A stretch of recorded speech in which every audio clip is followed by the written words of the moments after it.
어서오세요, 어서오세요. 반갑습니다.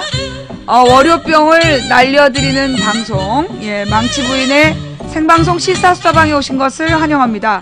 반갑습니다. 감사합니다. 어서 들어오세요. 라쿠카라차님, 소녀손잡구님, BJ 넘버님, 감사드립니다. 어서오세요, 어서오세요.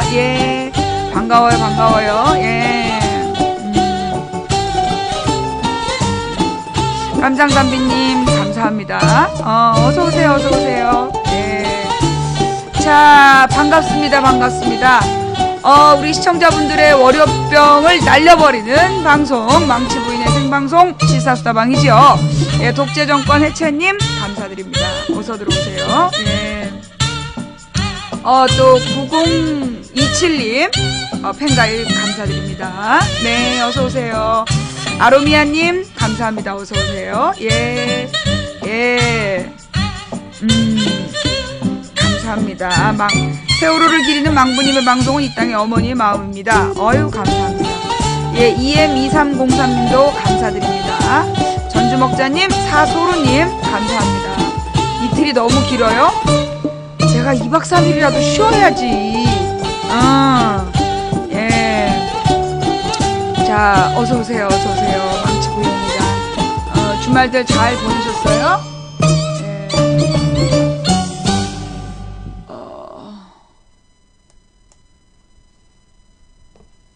뭐라는 거지? 아프리카 메인 광고 배너 공지사항 유튜브 메인 프로필을 웹 디자인 이미지 제작해 드립니다. 자세한 문의는 필요 없고요.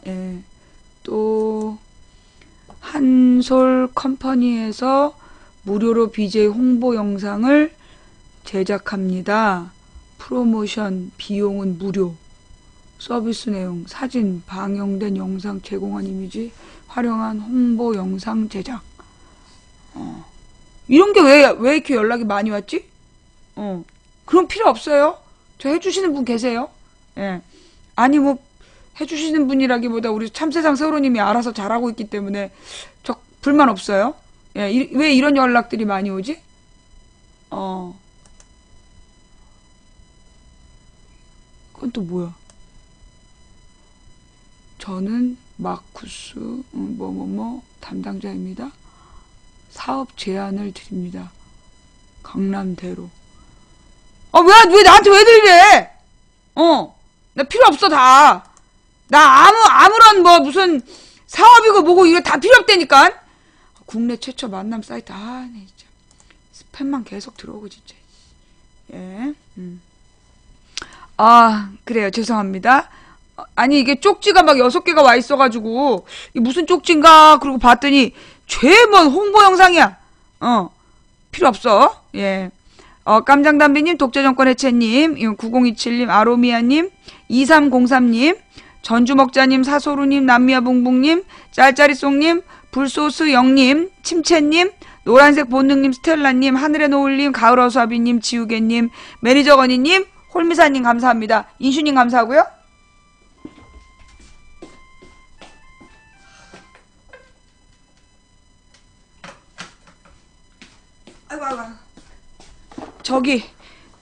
저기가 오셨어. 우리 그 우체부 아저씨. 아니, 등기 우편 전달하시는 님. 홀미사님, 인슈님, 타렉님 감사드리고요. 네. 아줌마라는 컴퓨터 잘 만지는 아줌마가 나오는데 분명 작가가 망치부인을 벤치마킹 한 듯합니다. 아우, 진짜 우리 시청자들은 텔레비에 뭐만 나오면 다 내 얘기한 거래. 나 미치겠어. 호프집 사장님님 감사합니다. 아니, 그게 이제 그런 게 있어요. 왜 이렇게 누구를 너무 좋아하잖아.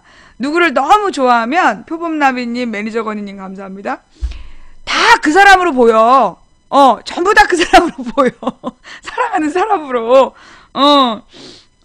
구름을 봐도 그 사람 얼굴로 보이고, 그러니까 요즘에 이제 텔레비전에 나오는 똑똑한 아줌마가 나오면 전부 다 망치부인 같고, 나 컴퓨터 잘 몰라요? 컴맹이야. 컴맹, 넷맹. 예, 알랭드 보통 이야기 내용이 너무 같아서 소름이 끼쳤다. 그죠? 주말 내내 그 알랭드 보통 이야기가 제일 많았던 것 같아요. 낙순물처럼님 감사드립니다. 예, 많은 분들이 보내주신 글 중에 그 알랭드 보통이 예.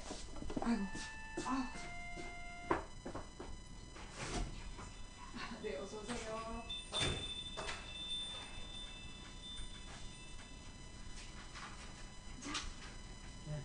아유, 감사합니다. 이렇게 한 장이 반가울 수가. 반가우세요? 그럼요. 한 장만 하고 끝나니까. 자, 15년 1월 26일. 오늘 일찍 오셨네요? 네. 월요일 날은 없어요. 아, 택배가 없으니까. 아.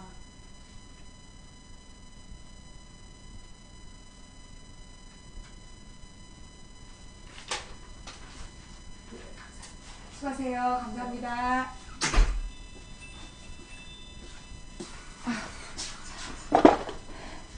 예. 자, 어서오세요, 어서오세요. 네, 뭐가 문제야? 뭘 묻어? 묻기는. 자, 그 쓸데없는 얘기하면, 강퇴해요. 가만있어 보자. 그 다음에, 누구야? 낙순물처럼님, 이웃집 곰님, 시안부 전도사님, 감사합니다. 시안부 전도사는 또 뭘까? 유튜브로 자주 보세요. 그렇군요. 눈치 보여도 꿋꿋이 듣게 되는 방송. 요즘에 하여튼 우리 망치부인 방송을요, 많은 분들이 새로 보시는 것 같아요. 정말. 예. 느림보 거북장님 감사합니다. 그러니까 이제 왜 세월호 때 시청자들이 이제 한번 물갈이가 됐어요. 새로운 분들이 많이 이제 오시게 됐어. 옛날에 듣던 분들보다. 예, 느림보 거북장님, 자유평등님, 무정란 품는 당님 감사합니다. 근데 그 세월호가 벌써 벌써 이제 9개월 전이잖아요. 근데 이제 작년 가을을 넘어서면서 아니야. 연말을 넘어서면서 새롭게 망치부인 방송을 보게 된 분들이 되게 많은 것 같아요. 예. 그러니까 이제 물론 이제 전해주시는 분들이, 그러니까 이제 누구누구가 그동안에 망치부인 방송을 아무리 권해도 안 들었는데, 요즘은 몰래 보고 있더라. 뭐 이런 거. 남편이 맨날 그거 본다고 뭐라고 욕을 했었는데, 요즘은 되게, 망치부인이 뭐라고 그랬냐고, 물어보는데, 이 연말 정산 때문인가? 지금 북한은 이 연말을 보내면서 지금 분위기가요, 그러니까 망치부인이 뭐라고 그랬냐, 이런 얘기 물어보는 사람 되게 많다는 거야. 주변 사람들한테. 여러분도 그래요? 508 고진님 감사합니다. 그래서 지금 그러니까 새로 들어오시는 분들도 되게 많고, 예. 그리고 이제 유튜브로만 보시면서 저하고 이제 소통이 안 되신 분들, 제가 그 유튜브 댓글을 어디서 보는지 몰라요. 예. 조팡매질님, 점점 미녀네요님, 미녀가 사랑해님, 이유70님, 감사합니다. 508 고진님 감사하고요. 그러니까 내가 유튜브 댓글을 읽지를 못해갖고, 그 댓글을 어디서 확인하는지를 모르기 때문에, 그러니까 나하고 그동안에 소통이 안 됐던 분들이 제가 이렇게 방송으로 저하고 소통하는 번호를 알려드리잖아요. 가을 향연님도 감사드립니다. 그러니까 이제 010-2294-2016 번호를 망치부인이라고 저장을 하시면, 한국에 사시는 분들은 그냥 010-2294-2016을 번호로 망치부인 방송국, 망치부인 공식 번호 이렇게 저장을 하시면, 그리고 이제 텔레그램을 다운받으시는 거예요. 제 번호로 저장한 상태에서 텔레그램을 다운받으시면 텔레그램에 제 이름이 떠요. 예. 제 이름이 이제 뜨면 그걸로 저한테 텔레그램을 보내시면 되고, 해외에 계신 분들은 조금 달라요. 그러니까 무슨 001, 002, 006 이런 통신사 번호 다 빼버리고 82 국가번호만 저장을 해주세요. 전화기에다가 8210 2210-2294-2016 그렇게 해외에 계신 분들은 그렇게 저장을 하시면 텔레그램으로 저하고 바로 이제 통화가 되시는 거예요. 통화가 아니라 이제 말씀을 저한테 주실 수가 있는 거죠. 제가 채팅창을 계속 보고 있으면 요즘 눈이 좀 피곤해서 이 컴퓨터 채팅창을 계속 못 봐요. 눈이 점점 나빠져가지고 글이 잘 안 읽혀. 그래서 채팅창을 생방송 때만 보고 재방송 때는 대부분 잘 못 보니까 여러분들이 저한테 하시고 싶은 이야기가 있으면 텔레그램으로 전해주시면 제가 이제 시간 날 때 쭉 몰아서 보고 그렇게 대답을 또 해드릴 수 있어요. 예, 조봉암 대통령님, 엔돌핀 경수님, 은군과 끈기님 감사합니다. 그러니까 제 그 휴대폰 번호가 010-2294-2016인데 가끔가다 그런 분이 계세요. 전화 받아주세요. 연락 바랍니다. 어이가 없어서. 내가 왜 덱한테 연락을 해요? 그리고 자기 누구누군데 전화 받으세요. 내가 왜 전화를 받아? 나 어이가 없어 죽겠어, 진짜. 호출을 하질 않나, 연락 바랍니다라고 그러질 않나. 그리운 햇살님도 감사드리고요. 뭐 전화 받으세요. 어이가 없어서. 덱이 뭐라고 내가 전화를 받아? 이 번호는 전화 통화하는 번호 아니에요. 예. 이 번호는요, 제가 모든 통화를 수신 거부해놨어요. 예. 모든 통화를 수신 거부해놔서 여러분이 전화를 아무리 하셔도 저는 수신이 안 돼요. 이거 봐. 1689, 5493, 0511, 다들 이렇게 전화를 한 거야. 3205, 또 5548. 나한테 전화하지 마세요. 예. 왜 전화를 하면 안 되냐면, 내가 옛날에는 이제 그 시청자들한테 전화를 받았어. 그랬더니 어떤 문제가 생기느냐? 한밤중에, 그러니까 새벽에 한 2, 3시? 서너 시? 그때가 제일 문제야. 왜냐면 왜? 술 먹고 그때가 제일 취한 시간이잖아. 술 먹고 그 시간에 전화를 하는 거야. 망치 부인님, 제가 진짜 할 말이 많은데 술 처먹었으면 들어가서 자!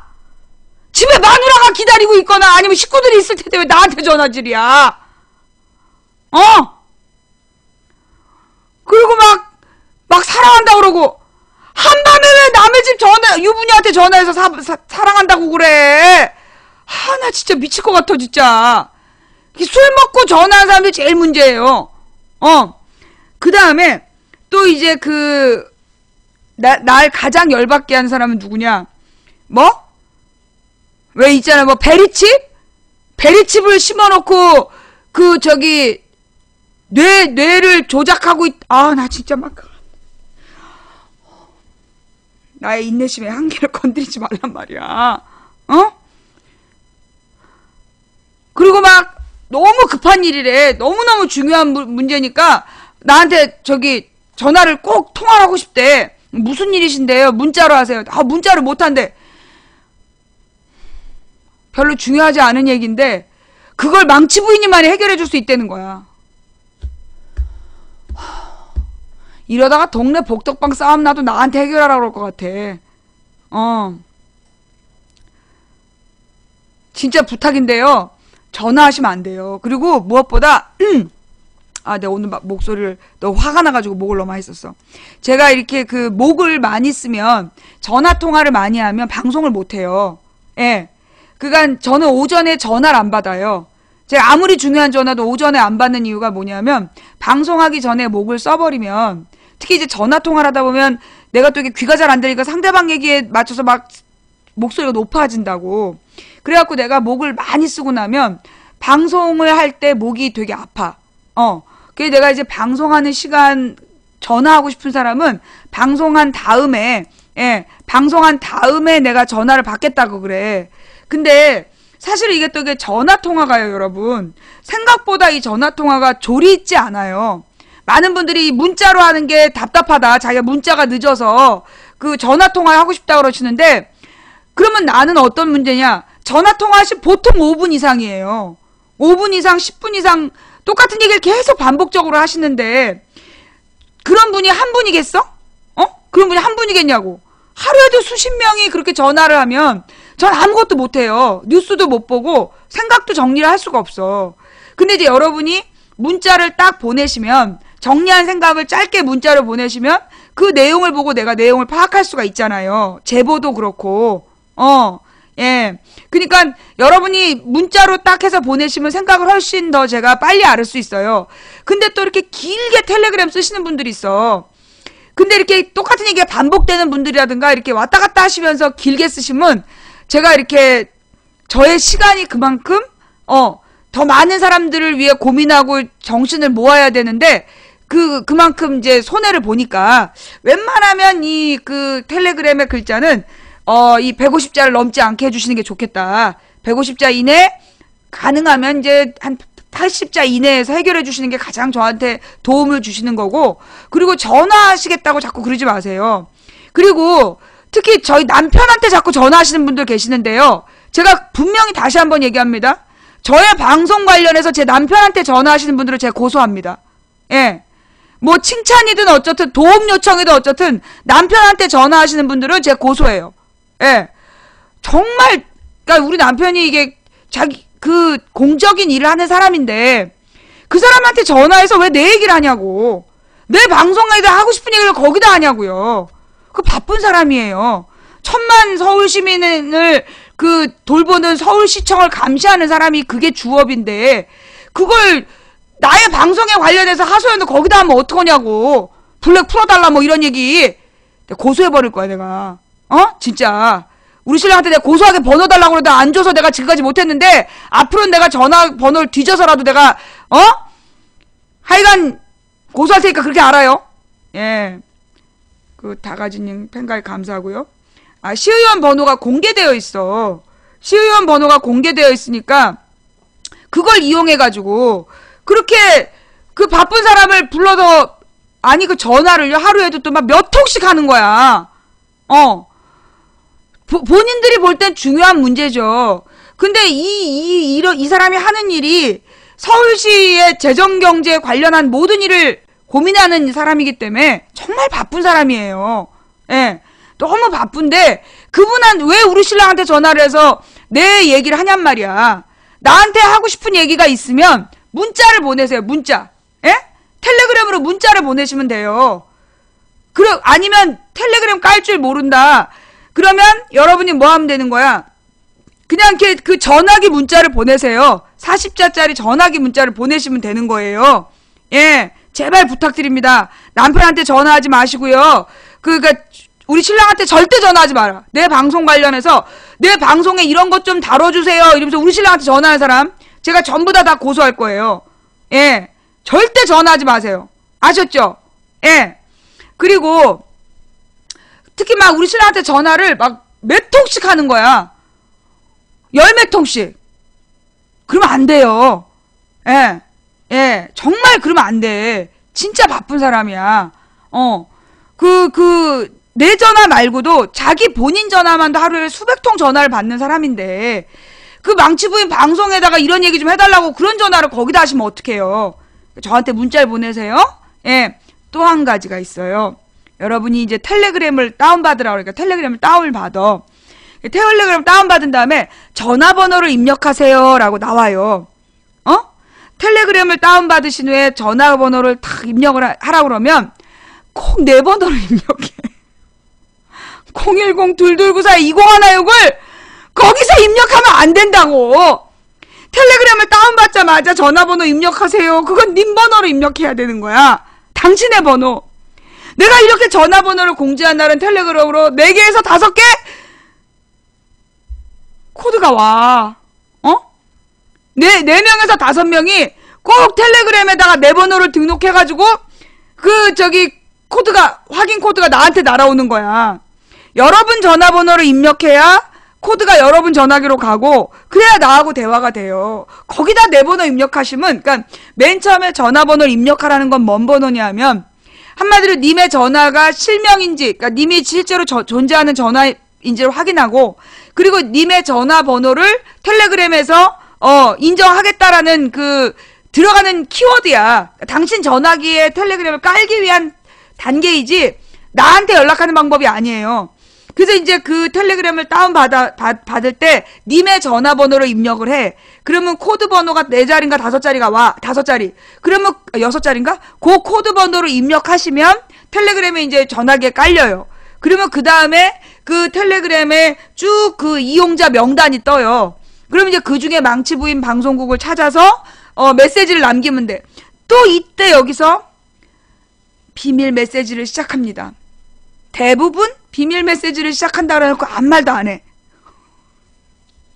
막 빨간색으로 비밀 메시지를 시작한다고 탁 자물쇠가 달린 채팅창이 떴다가 사라져. 그 비밀 메시지를 물론 하실 수도 있어요. 그러니까 그 텔레그램에 대한 오해. 텔레그램은 그 해킹이 안 된다 그거 아니에요. 텔레그램도 해킹될 수 있습니다. 가령 여러분이 안드로이드 폰을 쓰신다면 아이폰이 아닌 안드로이드 폰을 쓰고 있다. 근데 여러분의 전화기에 스파이 앱이 깔려 있다. 그러면 여러분 전화기가 그대로 이 스파이 앱을 통해 누군가 여러분 전화를 똑같이 보고 있어요. 그럴 때 다 해킹이 되는 거야. 그러니까 텔레그램이 해킹이 안 된다는 건 아니에요. 그러면 왜 텔레그램을 깔으라고 얘기를 하느냐. 가령 여러분의 텔레그램 내용을 무슨 정부기관이 훔쳐봤어. 이건 다 해킹으로 본 거야. 그래놓고 이거는 이 애가 자꾸만 무슨 뭐에 대해서 얘기를 하니까 얘를 조사를 해야 되겠다. 이 텔레그램으로 이런 얘기 했지라고 범죄 증거라고 얘기를 하고 싶어. 그런데 이거렇게 정부가 얘기할 수 있어요, 없어요? 못해요. 왜? 자기 해킹을 했기 때문에 해킹을 해서 빼낸 정보로는 법적인 처벌을 못해. 그러면 어디에다가? 텔레그램 본사에다가 이 번호가 주고받은 텔레그램을 내놔라. 이렇게 욕을 하는 거야. 그런데 이 텔레그램 본사가 어딨어? 독일에 서버가 있어. 독일에 서버가 있고 텔레그램 운영자가 어떤 경우에도 그 대화 내용을 공개하지 않겠다는 거야. 가령 우리나라 안에 있는 이 인터넷 회사들은 우리 정부에 공개해야 될 의무가 있어요. 근데 텔레그램은 그걸 공개할 의무가 없는 거야. 지메일이나 이 텔레그램이나 외국계 회사들은 공개할 의무가 없어요. 그래서 러시아 사람이 운영자이고 그리고 이제 서버가 독일에 있기 때문에 이 텔레그램의 내용을 정부에서 해킹으로 들여다보고 이걸 가지고 법적 조치를 취해야 되겠다라고 생각하지만 취할 수가 없는 거야. 왜냐하면 본사에서 텔레그램 기록을 넘겨주질 않으니까. 무슨 얘기인지 알겠죠? 근데 만약에 불시에 검문을 해갖고 여러분의 전화기에서 이 텔레그램의 내용을 잡아가지고 이걸 할 수도 있지 않냐. 비밀번호를 정리해 놓은 거를 여러분의 전화를 여러분이 만약에 어떤 범죄자로 잡힌 사람이 아닌데 여러분의 전화기를 무조건 공개하라고 요구할 수 없어요. 예. 불신 검문을 그렇게 할 수가 없는 거야. 그럴 때는 변호사를 부르세요. 예. 민변이나 이런 데 연락하셔야 되고 그리고 그렇게 함부로 내 전화기를 열지 못하게 여러분 조치를 하셔야 되기 때문에 우리가 텔레그램을 이용하는 이유는 뭐냐 하면 우리의 대화 내용을 가령 카카오톡이라든가 네이버 메신저 같은 경우는 우리 정부에서 요구하면 이 사람들이 다 공개해야 돼. 공개할 수밖에 없어. 지난주에 나왔죠. 지난주에 9,000건? 다음 카카오에 9,000건인가? 네이버에 9,000건인가? 그죠? 네이버에 9,000건, 다음에 몇천 건 해갖고, 그만큼 정보 공개를 요청했다는 거 아니야? 정부 차원에서. 근데 이제 이 텔레그램이나 페이스북이나 이런 것들은, 트위터는 외국의 회사가 있기 때문에, 외국의 회사가 있기 때문에 그 내용을 가지고 처벌할 수가 없는 거예요. 그 내용을 내놔라라고 얘기를 할 수 없는 거지. 근데 가령 나같이 누구나 다 주소를 알고 있고, 다 아는 사람. 그런 사람들은, 트위터나 페이스북도 그게 쓴 글을 날 알고 있기 때문에 처벌하러 오는 거야. 근데 이제 여러분들은 잘 알려진 공인이 아니다. 그러면 여러분의 페이스북이나 트위터를 가지고 처벌을 못 하는 거죠. 예. 그런 거예요. 그래서 우리가 이제 텔레그램을 사용하는 이유는 그런 내용이다. 뭔 말인지 알았지? 자, 그래서 일단 이제 텔레그램을 깔 때 텔레그램을 다운받으면 전화번호를 입력하세요. 반드시 누구 번호를? 자기 번호를 입력하는 거예요. 그리고 코드가 날아와. 근데 만약에 코드가 안 와. 그러면 어떻게 해야 돼요? 코드를 받지 못했습니다라는 문구를 다시 한번 클릭을 하면 코드가 날아와요. 그러면 그 코드를 텔레그램에 이제 코드 입력 칸이 있어요. 거기다 입력을 하시면 그때부터 저하고 대화가 가능하신 거예요. 그 다음에 비밀 대화를 하시는 경우는 뭐냐? 정말로 이게 이 비밀 대화의 용도는 뭐냐면 비밀 대화는 그러니까 지정한 시간이 지나면 폭파돼 버려. 지정한 시간이 되면 폭파돼 버리기 때문에 그 내용은 텔레그램 본사도 복구를 못하는 게 비밀 대화예요. 일반 대화는 그냥 남아서 언제든 볼 수 있는데 비밀 대화는 중간에 이제 내가 확인한 다음에 사라져 버리는 그런 대화야.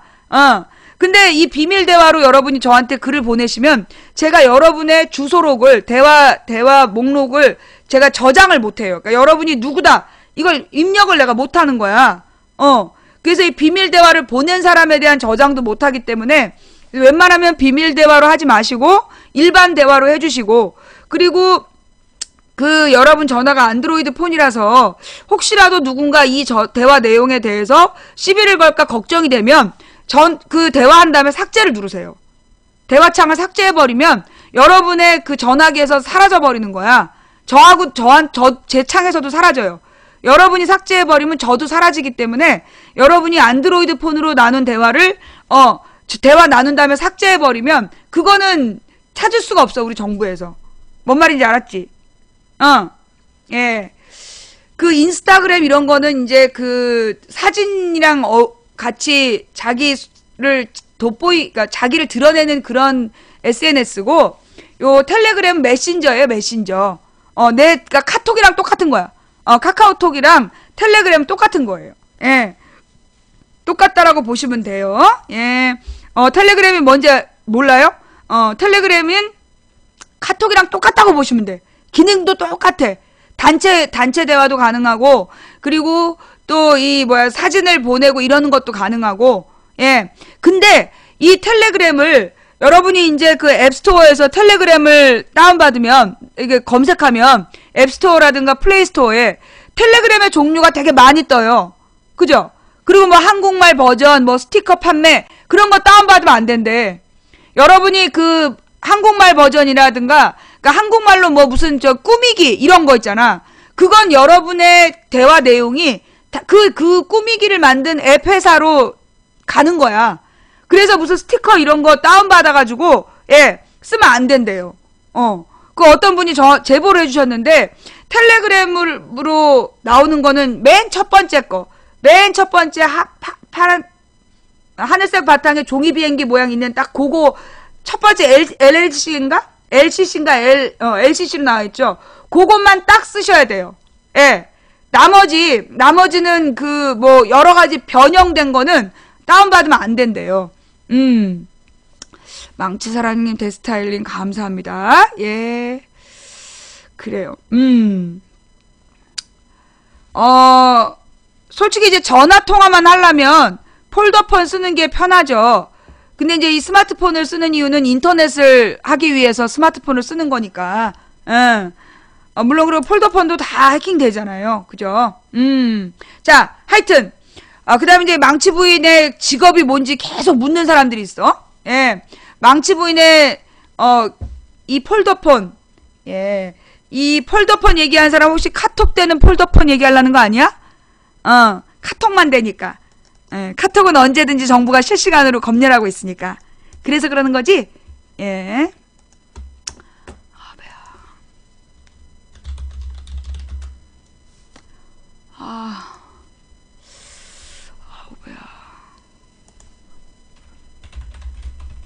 화장실에 좀 가야 될 것 같아.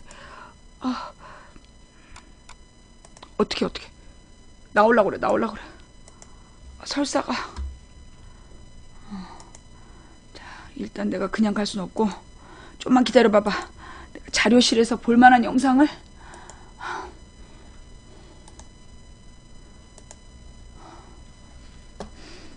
비웃지 마! 니들은 똥 안 싸?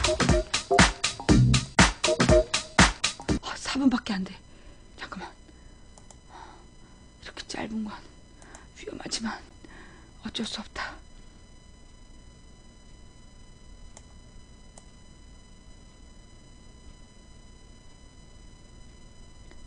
혹시 이게 끝나도 안 오면 오래 걸리는구나 그렇게 알아.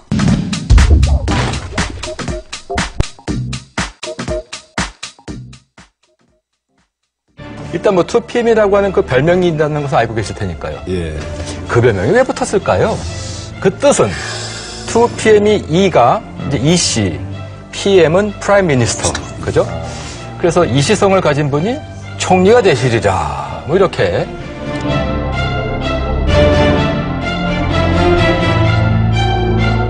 솔직하게 네. 제안을 받으셨습니까? 아이고, 없습니다. 아, 천만에요. 5월 7일까지가 제 임기입니다. 임기 전에 나가시는 분들. 아이, 그래서 이제 하고, 그래서 저는 요즘 섭섭합니다. 왜냐하면 자꾸 밀어내려고 그런 것 같아서.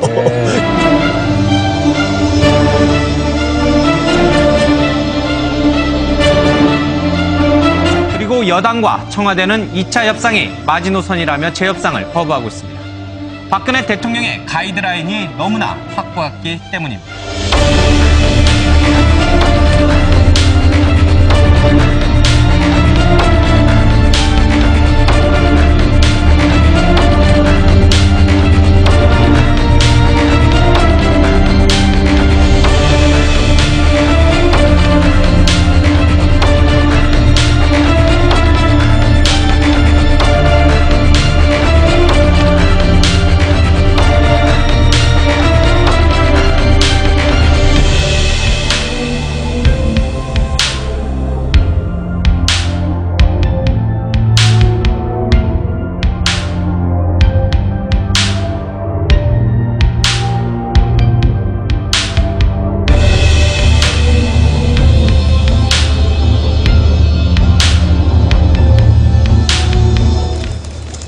대통령께 직언하지 못하는 총리는 그거는 저는 문제가 있다고 생각합니다. 대통령께 쓴소리와 직언을 하는 그런 총리가 되어야 된다.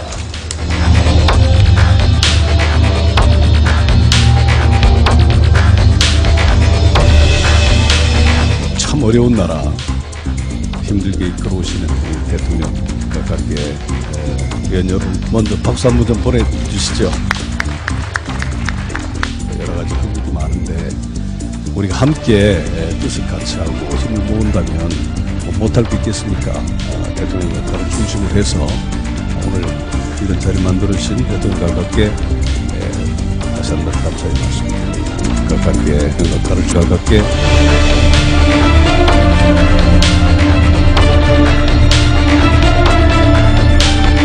각계각층의 여러 가지 바람들을 대통령께서 잘 받아주셔서 곳곳에 좀 진일보한 그런 것을 좀 담겨져 있지 않았나 이것이.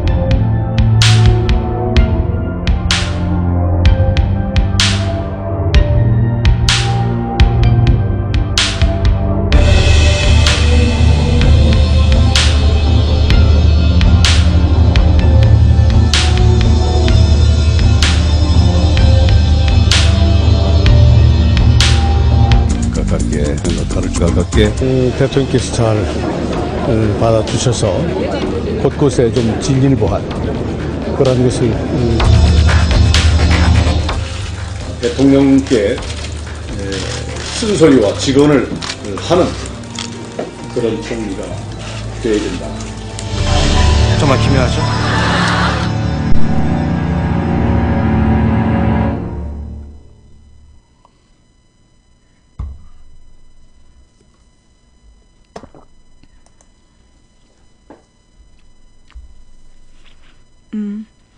똥 싸러 간 줄 알았지?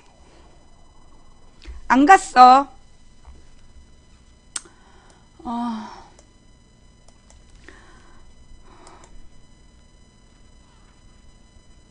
한결 가벼워 보이시. 예, 허니티님 감사드리고요. 일단 급한 불은 끄고 왔어요. 아니, 이렇게, 감기를 앓고 나면 변비가 걸리잖아요. 몸에 미열이 있으면, 그 다음에 이렇게 변비 기운이 오잖아. 그래서 한동안 변비였어. 예, 그러다가 이제 오늘 아침부터 이렇게 잘 싸고 있어요. 예, 허니티님 감사드리고요. 묵혔다 싸려니까 한 번으로 안 되네. 그래요? 예. 거기까지 똥냄새가 가요? 훌륭해. 요즘에 인터넷 기술이 보통이 아니야. 냄새까지 다 전달돼. 그래요. 자, 그러면, 아무래도 이 동영상을 시작했으니까 우리 동영상 얘기부터 할까요? 네. 이완구 총리 후보자가 갑자기 금요일날 발표됐어요? 그죠? 근데 여러분, 원래 총리 후보 바꾼다는 얘기가 있었나요? 원래 총리를 바꾼다는 얘기가 원래 있었어요? 뜬금없이 갑자기 그 총리를 지정한 거잖아. 그죠? 예. 나는 이제 기본적으로 우리가 이제 금요일날 방송할 때, 내가 방송할 때 그 이완구를 총리로 지명했다는 뉴스가 이제 막 속보로 들어왔잖아. 근데 이제, 속보로 들어왔든가, 하여튼 그날 오전에 발표가 났든가, 내가 일부러 무시를 했어요. 왜냐면, 잘 모르는 뉴스잖아. 뭔가 이거 좀 웃기는 것 같다. 갑자기 왜 또 총리를 바꾸냔 말이야. 응? 그러더니만 주말 내내 뉴스가 뭘로 나왔어요? 이완구 총리의 아들이 군 면제를 받은 데 의혹이 있네 없네, 그걸로 모든 뉴스를 떼왔잖아. 그죠? 갑자기 뜬금없이 총리를 이완구로 지명했다는 얘기가 나오면서, 그러면서 사라진 뉴스가 있잖아. 그죠? 그러면서 사라진 뉴스. 뭐에 대한 뉴스? 그 연말정산 문제를 비롯해서 조세저항, 그리고 지금 이 박근혜 정부가 지금 4대강 문제, 자원외교, 4대강 문제, 자원외교, 그리고 방산비리, 이거 아무것도 건드리지도 않고 있고, 그러면서 국민들한테 세금만 서민들한테 세금 부담을 증가시켰다. 이런 문제. 그러면서 어린이집 얘기하면서 뭘 얘기했었어? 복지를 없애야 된다. 무상복지를 없애야 된다. 이런 얘기 하다가 갑자기 이완구 얘기가 던져지면서 싹 그런 다른 뉴스들을 덮어버린 거야. 그죠? 그러니까 이제 그러면서 이완구 총리 이야기로 뉴스를 이제 조중동이 몰아가는 거지. 쭉 몰아가고 있는데, 그쵸? 이슈 덮기.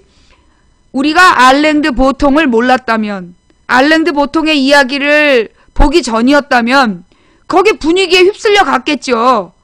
내가, 금요일날 알랭드 보통 이야기를 같이 들었잖아요. 내가 그런 얘기를 했었어. 조중동과, 그러니까, 중앙일보가 요즘에 조금 달라지는 것 같으니까, 조선동아와 이 청와대 종박 언론들은, 냄비 여론이다, 그런 얘기 많이 하잖아요. 그러면서 우리 국민의 국민성이 냄비 근성이다. 제일 나쁜 말이야. 우리 옛날부터 그런 얘기 많이 들었잖아요. 냄비 근성이다. 대한민국 국민은, 한국 국민이 냄비 근성이 있어가지고 어떤 문제에 후루룩 달아올랐다가 금방 식어버린다. 그런 얘기를 자주 했어요. 그죠? 우리가 이제 그렇게, 우리도 듣고 자랐어. 나도 그렇게 듣고 자랐고, 지금, 불과 몇 년 전까지도 냄비 근성 얘기를 참 많이 했어요. 그죠? 근데 망치 부인이 거기에 대해서 2007년, 8년부터 나는 거기에 대해서 분명한 반대 의사를 표현했다고. 뭐라고 표현을 했느냐? 이게 왜 냄비 근성이냐? 냄비 언론이지. 우리 국민들이 잊고 싶었냐? 우리 잊고 싶지 않았어. 그런데 어떻게 된 거예요? 그 언론이 막 이 뉴스를 보도하다가 어느 날은 저 뉴스를 막 보도해서 국민들의 관심사를 지들이 갖고 노는 거 아니야. 그죠? 그래서 냄비 언론이 나타나서 그 국민들의 관심사를 지들이 멋대로 이리 옮기고 저리 옮기고 지하 연명을 했었단 말이에요. 그죠? 그래서 내가 이건 냄비 언론이지 냄비 근성이 아니다. 생각해 봐봐요. 우리 국민 지금 세월호 9개월째 갖고 싸우고 있어. 세월호 문제에 대해서 9개월째 날짜 딱딱 적으면서 기록하고 있잖아. 손석희 뉴스도 날짜를 기록하고 있더만. 그리고 이 CBS의 뉴스 아침 프로들도 오늘이 세월호 며칠입니다. 이렇게 얘기하고 하는 방송들도 있고. 그게 어떻게 냄비 근성이야. 우리 국민의 근성은 냄비 근성이 아니야. 우리 국민의 근성이 뭐냐? 가마솥 근성이에요. 가마솥 근성이 뭐냐? 달아오르기가 오래 걸려. 쉽게 달아오르질 않아. 그런데 한 번 달아오르면 펄펄 끓어. 식지도 않아. 그게 가마솥이야. 우리 국민이 그런 성격인데 이 새끼들이 맨날 냄비 근성 이러면서 우리 국민들의 근성을 갖다가 모욕했단 말이야. 그런데 이제 그게 지들 마음대로 안 되는 거야. 뭐 때문에? 대한 언론 때문에. 대한 언론들. 지금 인터넷가는 이제까지는 대자본이 소위 이제 그 금융자본이라든가 이런 대자본이 그 돈을 많이 들여서 미디어 회사들을 만들고 그런 미디어 회사에다가 또 광고를 줘서 자기네들의 입맛대로 이 여론몰이를 했단 말이야. 이 뉴스 다뤄라, 저 뉴스 다뤄라, 이 뉴스 이걸로 덮어라, 또 덮어라, 이런 짓을 했었는데, 그런데 언제부터, 이제 우리 같은, 그러니까 2008년에 그런 언론사에 있었던 언론 노조의 그 언론인들 내쫓았잖아. 이명박 정부에서. 2008년 가을부터 해갖고 YTN 노조 내쫓고 노정면 같은 사람. 그리고 이 MBC에서 파업했다고 PD 수첩팀들 다 내쫓고 그런 사람들이 나와가지고 또 이상호 기자도 MBC 기자였다가 내쫓긴 거 아니야. 그러니까 뉴스타파, 고발뉴스, 그 다음에 뭐 이 노정면 이런 사람들이 소위 기존 언론인들이었는데 그들이 그 언론의 자유를 위해 싸우다가 쫓겨났다고. 그 나와가지고 만든 것들이 소위 이제 이런 대한 언론들이 되는 거잖아요. 그리고 이제 김어준 선수 같은 경우에는 원래 한겨레 신문하고 관계가 좀 있었지만 계속해서 이제 한겨레 신문에서 나름대로 김어준의 파파이스라는 걸 특화시켜서 지금 나가고 있는 거고. 그리고 사실 CBS에서 김용민 선수가 옛날에 2008년까지 아침의 시사 프로를 그 김용민 그때 교수였어. 김용민 교수가 그걸 운영했다고. PD라고 그랬던가? 하여튼 김용민 PD? 근데 그 이장로는 이 문제, 어느 날 2008년에 그 김용민 PD가 왜 잘렸냐 하면 이 장로는 그러면서 이제 그 이승만이 왜 쫓겨났는지에 대해서 쫙 나열을 한 거야. 그래놓고 여기서 이 장로는 이승만이다. 이렇게 얘기를 한 거야. 근데 이제 그걸 보고 그 이명박 정부에서 마음이 상했지. 그래갖고 CBS에서 잘린 거야. 그리고 나와가지고 이 낙검수를 만들고 그래서 이 소위 그 낙검수가 엄청나게 많은 팟캐스트 유저들을 만들어낸 거지. 그죠? 사실 망치부인은 2007년부터 했어요. 2007년, 8년, 9년, 10년, 15년까지 하고 있지만 낙검수는 2011년 3월인가 나와. 2011년 5월인가? 5월인가 처음 나와요. 그래서 이 낙검수가 나보다 훨씬 늦게 나왔지만 엄청나게 많은 영향력을 박원순 시장 당선 뒤에 갖게 된 거야. 그러니까는 2011년 11월 첫째 주까지는 150만이 다운받았어, 낙검수를. 그런데 2011년 11월 말에 600만이 다운받았다고. 그 다음 주가 1000만이었다라고. 근데 그 1000만 됐다는 얘기는 내가 뉴스를 못 봤고, 뉴스에서 확인한 게 낙검수가 600만이 일주일에 다운받는다. 그 얘기를 내가 2011년 11월에 본 거야. 그러면서 사실은 그 낙검수를 들었던 사람들, 그래서 기존의 언론 매체들이, 소위 기존의 미디어 매체들이 자기네들끼리 짬짬이 먹고 지네들이 이 여론을 호도하고 있었는데 거기 그 기존 매체하고 다른 쾌감을 느낀 거죠. 그러면서 대대적인 이 팟캐스트 유저들이 생긴 거야. 팟캐스트를 듣는 사람들. 근데 이 사람들이 다양한 팟캐스트를 들으면서 대한 언론들을 또 지원하기 시작하고, 그래서 지금 현재는 내가 볼 때 그 대한민국의 언론 지형은요, 크게 변했다고 봐요. 굉장히 크게 변했어. 절대 KBS, MBC, YTN 이런 애들 인정 안 할 거야. KBS, MBC, SBS, 뭐 이 채널A, TV조선, MBN은 죽었다 깨나도 인정 안 하는 게, 이런 대한 언론들이, 그 팟캐스트 대한 언론들이 미치는 영향에 대해서 끝까지 인정을 안 해. 그러나 내가 볼 때 지들이 말로는 인정하지 않아도 계속해서 끊임없이 뭐 생방송 진행자들을 모니터링 하겠다. 그런 얘기 왜 나오겠어? 지네들이 공식적으로 이 팟캐스트 진행자들의 영향력을 인정하지는 못하지만 어쨌거나 이 팟캐스트 진행자들의 영향력이 계속해서 자기네들의 아성을 허물고 있거든. 도전하고 있거든. 흔들고 있어. 그러니까 얘네들이 계속해서 우리 같은 인터넷 방송인들을 괴롭히는 거 아니겠어요? 그죠? 예. 하여튼 그래서 내가 볼 때는 지금 이 시대는, 지금 우리가 살고 있는 이 시대는 저는 굉장히 우리나라는, 특히 우리나라는 이 언론 지형이 소위 올드 미디어, 그러니까 매스 미디어라 그러잖아요. 자기네들이 일방적으로 쏘고 그걸로 여론을 호도하려고 했던 그 늙은 언론들과 그 다음에 뉴미디어, 소위 그 대자본의 그러니까 대자본의 지원도 받지 않고 그러니까 그 일반 국민들로부터 정말 국민들의 뭐 5,000원, 10,000원 이런 돈을 모아가지고 그 움직이고 있는 이런 대한 언론들, 그 대한 언론들이 소위 언론 민주화, 미디어 민주화의 길을 열고 있다. 그래서 지금은 올드 미디어와 뉴 미디어의 전쟁이다. 저는 그렇게 봐요. 그래서 특히 이 뉴 미디어의 영향력이 점점 커지고 있다고 봐. 난 왜 그렇게 느끼느냐? 여러분 지금 KBS, MBC, SBS 논조가 바뀌질 않았어. 늘 똑같잖아. 그죠? 늘 똑같은데 국민들의 정서가 바뀌고 있어. 그죠? 왜 바뀌겠어? KBS, MBC, 채널A, TV조선 똑같은데 그런데 여기서 지금 다른 방송 홍보하는 사람 누구야? 지금 누구 다른 방송 그 홍보하는 거 누구야? 강퇴시키겠어? 그 지금 뭐 다른 방송 홍보하는 사람들 무조건 강퇴해요? 그래서 이게 뉴 미디어들이 소위 일반 국민들이 언론을 민주화하는 중이야. 언론 민주화. 그래서 이 언론을 민주화해가는 과정이기 때문에 그리고 이런 영향력이 점점 커지니까 국민들의 생각이 바뀌고 있는 거잖아요. 그죠? 예. 국민들의 생각이 바뀌고 있다는 것 자체가 뉴 미디어의 영향력이라고 나는 봐. 뉴 미디어가 없었다라면, 우리 같은 팟캐스트들이 없었더라면, 지금 국민들이 저들이 만들어 놓은 틀 속에서, 쟤네들이 짜는 구도대로, 그걸 뭐라래요? 영어로. 그 소위 언론이 만들어내는 그 지들끼리 짬짬이 먹은 틀, 그걸 뭐라 그래? 프레임이라 그래, 프레임. 들어봤죠? 언론이 프레임을 그렇게 짰다. 그런 얘기 들어봤죠? 그러면서 가령 지금 같은 경우에 이완구 총리 이야기도요. 예, 프레임이란 말을 써요. 그러니까 이제 틀, 우리 이제 그 동네 오빠들이 잘 쓰는 말은 왁구.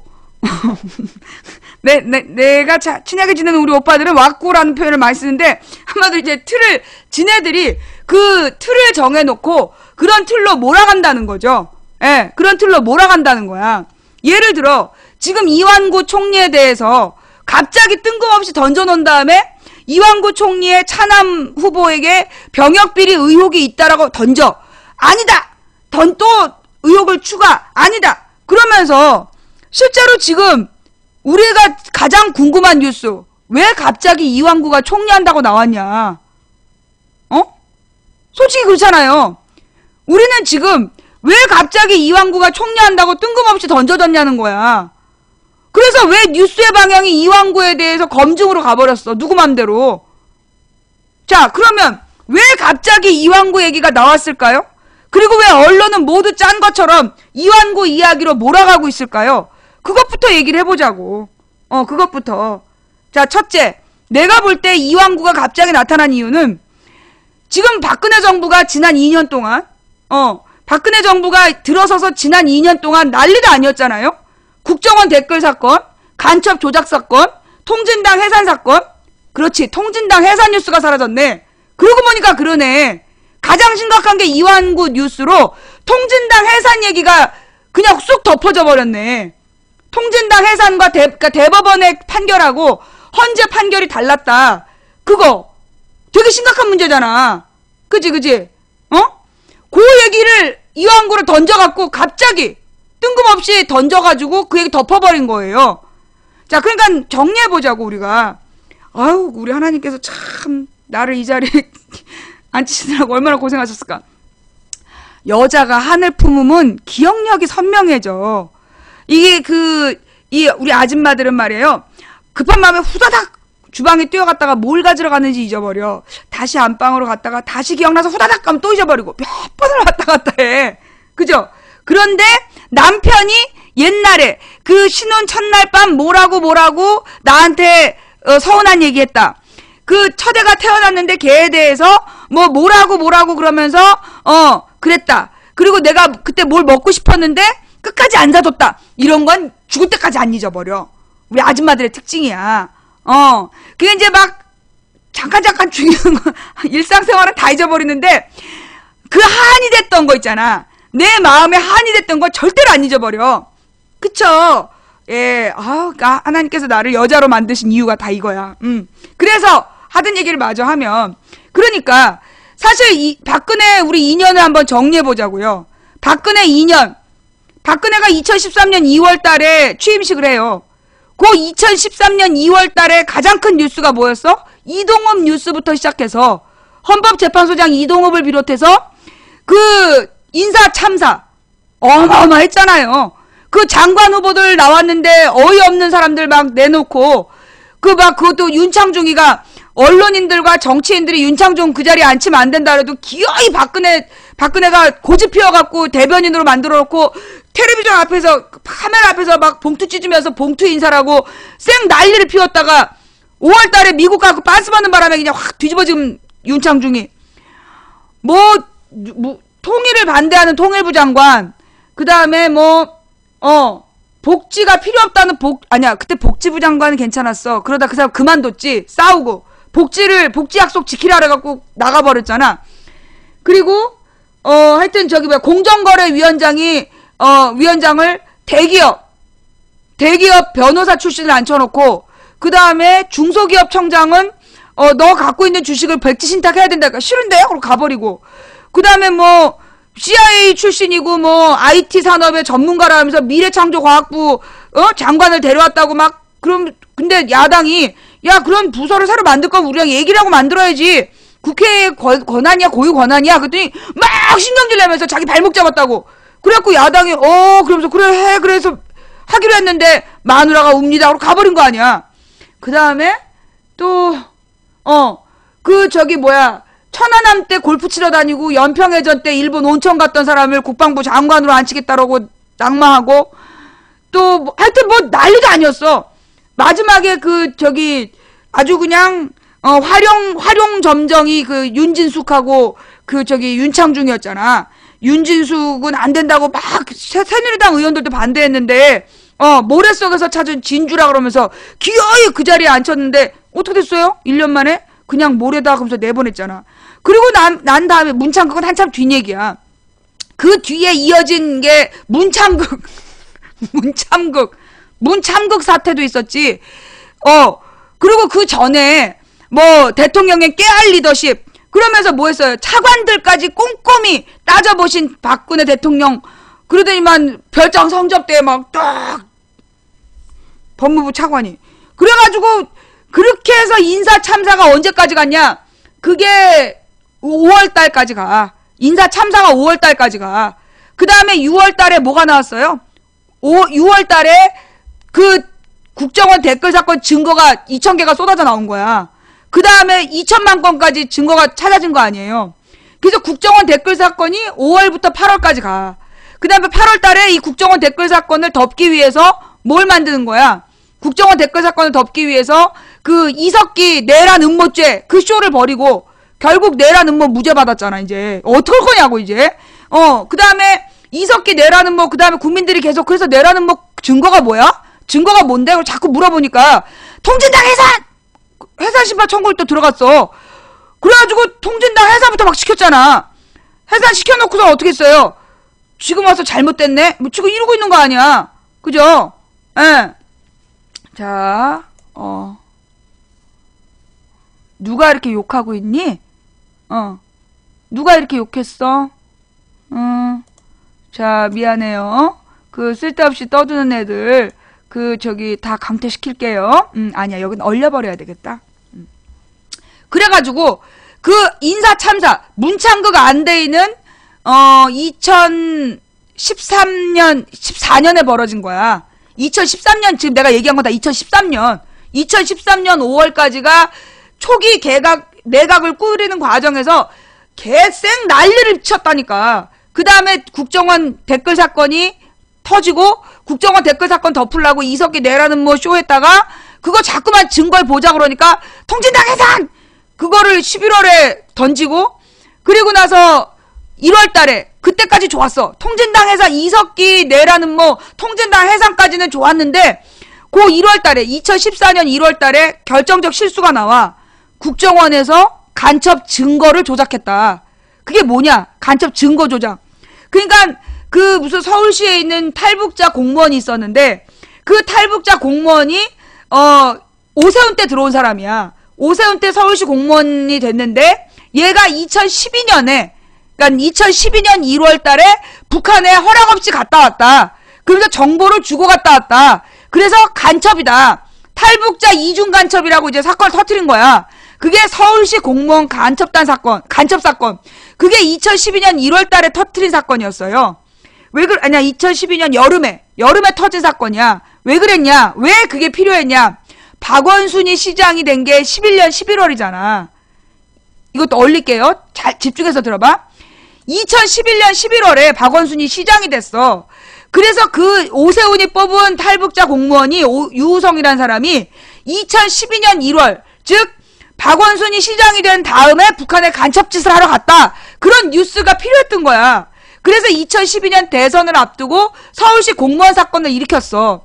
그랬는데 그러면서 얘가 북한에 가서 찍은 사진이라고 증거를 딱 낸 거야, 검찰에서. 그런데 그 사진이 아이폰으로 찍은 사진이었어. 아이폰으로 찍은 사진에 백데이터에 뭐가 남아? 사진 찍은 위치가 나와. 그게 연경이야.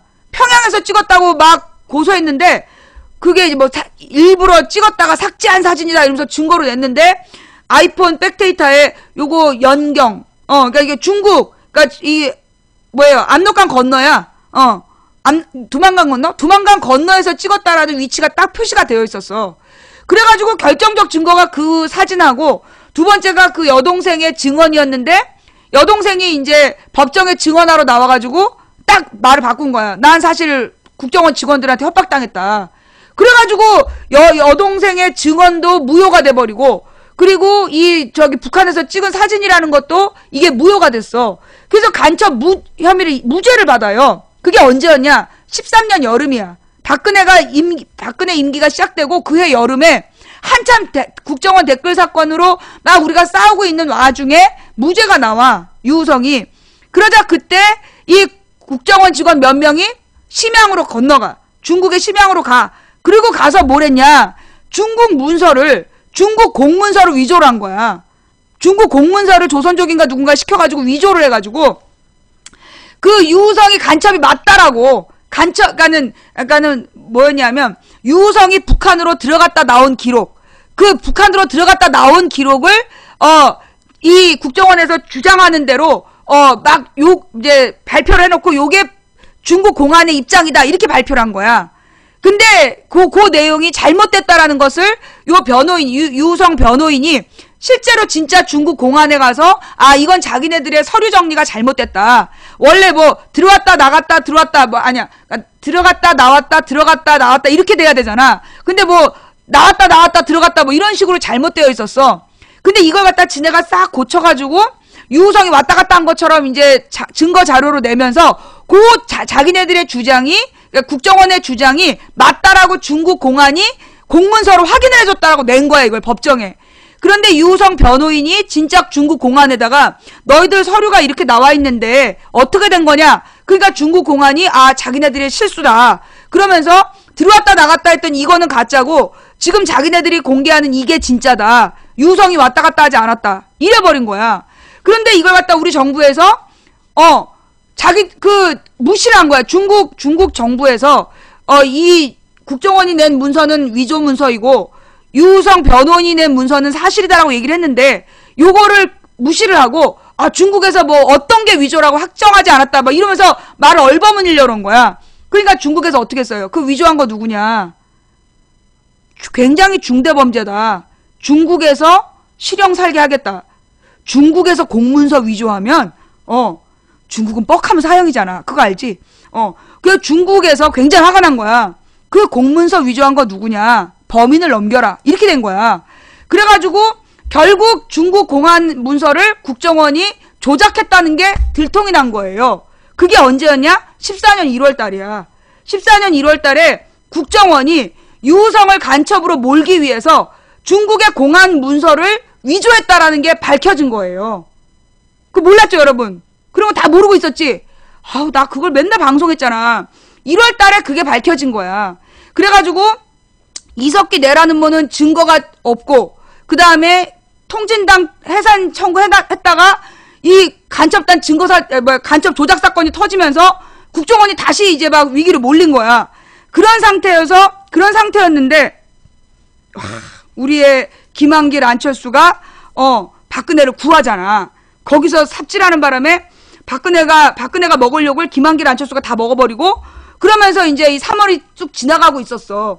3월이 쭉 지나가고 있다가 4월 달에 세월호가 터진 거야. 세월호가 터지고, 물론 김한길 안철수는 국정원 간첩단 사건 조작 사건에 대해서, 간첩 증거 조작 사건에 대해서 별말 안 했죠. 별말 안 하고, 계속 이렇게 쓸데없는 짓거리를 하고 있다가 세월호 사건이 터지고, 그리고 김한길 안철수가 정치적으로 이용하지 않겠다. 그러면서 빠져버리고, 그래서 박근혜 정부가 온전히 무능을 만천하에 드러냈고, 그렇게 세월이 간 거야. 그러다가 8월 달에 가서, 그러다가 이제 그게 5월이야? 6월인가? 6월인가에 이제 총리를 바꾸기로 하죠. 그리고 이제 이 모든 세월호 문제가 이렇게 처리가 안 된 건 정홍원 총리가 무능했기 때문이다. 이거 중요한 얘기야. 이것도 중요한 얘기. 이게 왜 안 돼 이 얘기가 나왔느냐야. 그러니까 이제 이 세월호 문제가 터져가지고 그걸로 그 지방선거를 막 치르러 가는 그 중이었어. 지방선거 문창극 사태가 작년 8월인가 사건이지.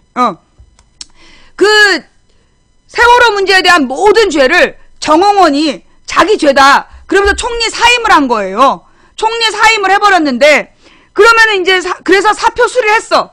그래가지고 박근혜가 이 정홍원은 이 모든, 그러니까 세월호 문제에 대해서 제대로 대처 못한 모든 정부의 책임을 정홍원한테 덮어씌우고 정홍원이 물러나면서 그 다른 이제 총리를 딱 만들기로 한 거야. 그래서 안대희가 나와. 그 안대희란 사람이 옛날에 무슨 대법관인가 뭔가를 할 때, 검찰인가 뭔가에서 일을 할 때 하여튼 굉장히 깨끗하고 청년 결백의 상징이었어. 검찰총장이었나? 그래가지고 막 그 안대희를 막 쫙 띄웠는데 그만 검찰에서 나간 다음에 돈을 많이 번 거야. 검찰에서 나가서 돈을 많이 번 게 밝혀졌는데, 그게 일반인들이 너무나 가난했기 때문에 그 사람이 사실 법조인 중에 많이 받은 것도 아니지만 일반인들이 거기서 마음이 상해버린 거지. 그래갖고 이틀인가, 그러니까 5일 만에 안대희가 못하겠다고 버려. 그래가지고 다음 총리 후보를 또 한 달인가에 못 구해. 그러다가 이제 나온 게 문창극이. 그래서 문창극 사태로 그게 한 달 반인가 그 사람 버텼잖아. 6주인가 버텨. 그지? 한 달인가 6주를 버텨, 문창극이.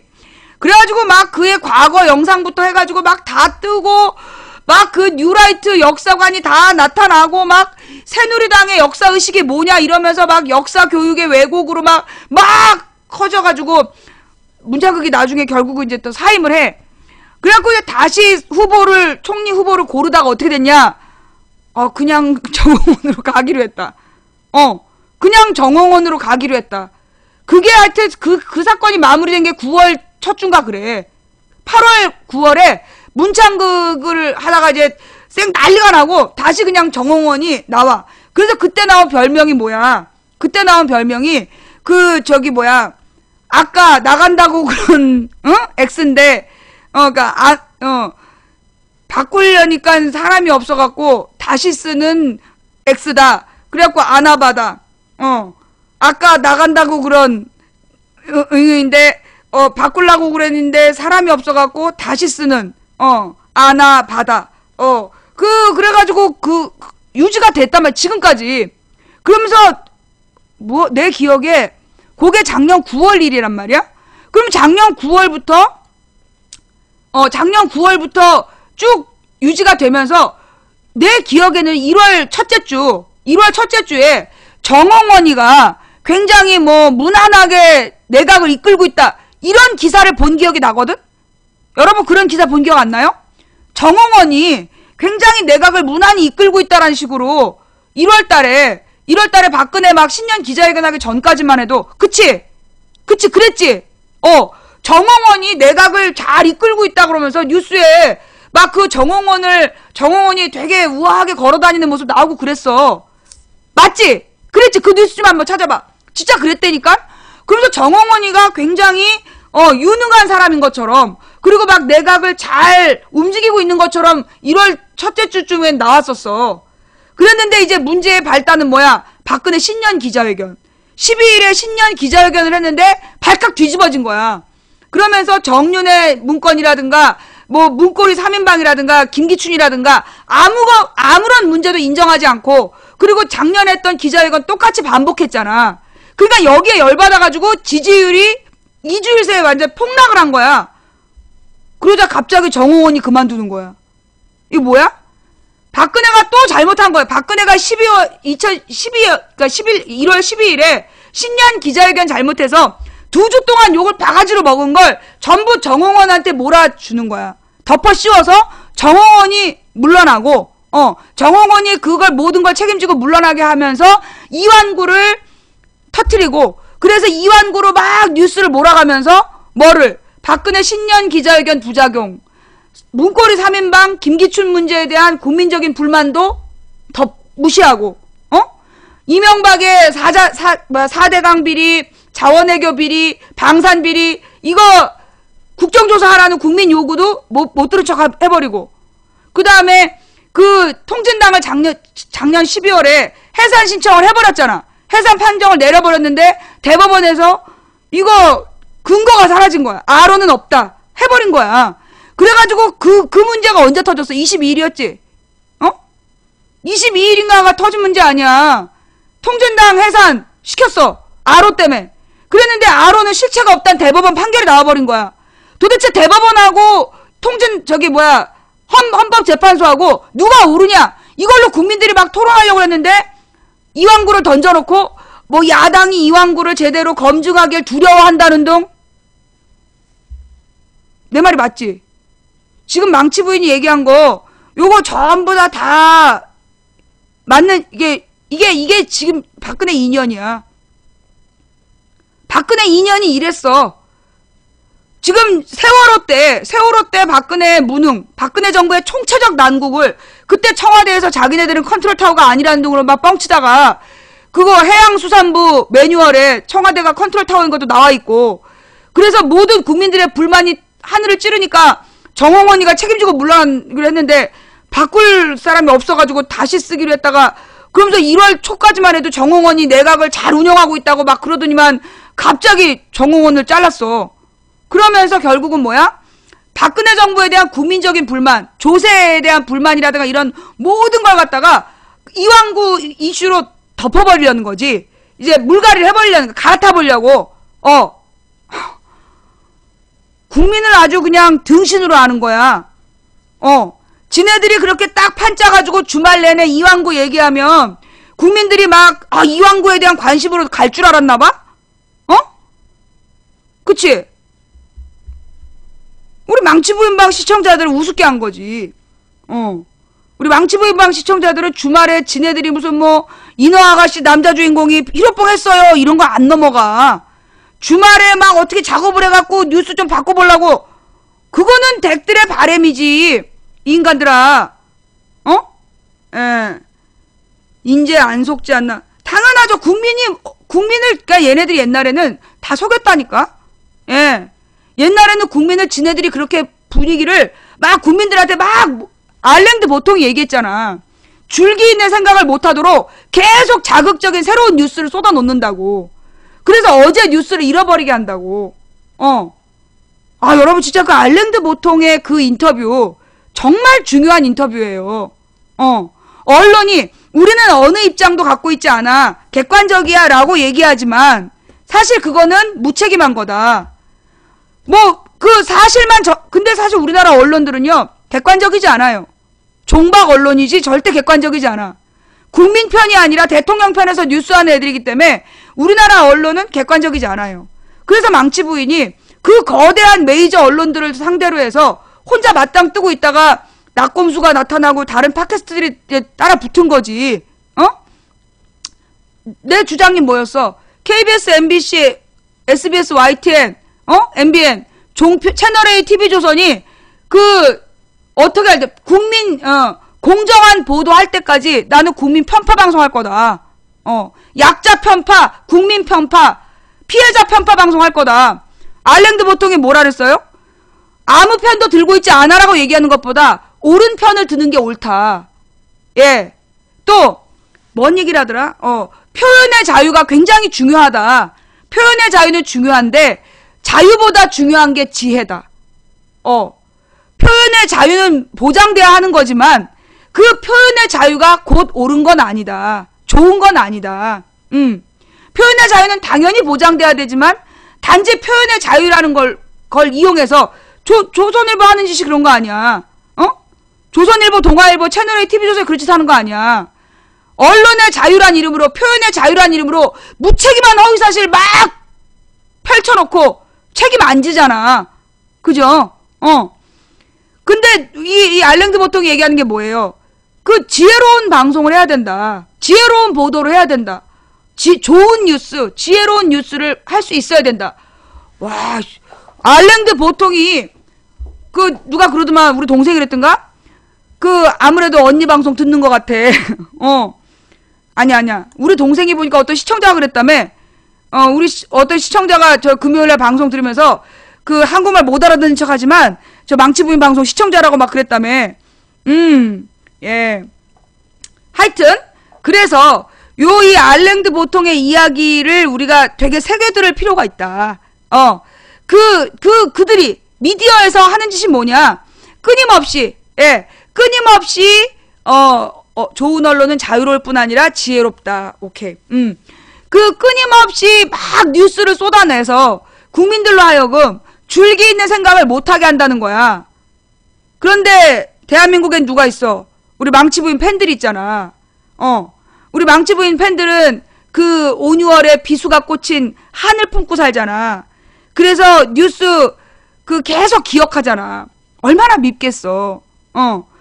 이쯤 되면 잊어버렸겠거니 하면 여기 와서 똑같이 세월호 286일 써놓고 앉아있고, 이쯤 되면 딴 얘기를 하겠지. 그런데 세월호 진상규명 하나도 안 됐잖아? 이명박이 30년 제한을 풀고 막 이러면서 하고 있으니까 얼마나 얄밉겠어. 그러나 어쩔 수 없죠. 예, 어쩔 수 없어요. 난 이게 나의 사명이야. 내 직업이 뭐냐 묻잖아. 나의 직업은 나는 자칭 주부야. 내 생각에 나는 주부거든? 근데 아무도 그걸 인정해주질 않아? 이 법원에서 나한테 징역 8개월을 선고하던 날 영향력 있는 언론인으로서 라고 얘기를 했어. 영향력 있는 인터넷 언론인으로서. 즉 법원 지정 나의 직업은 영향력 있는 언론인이야.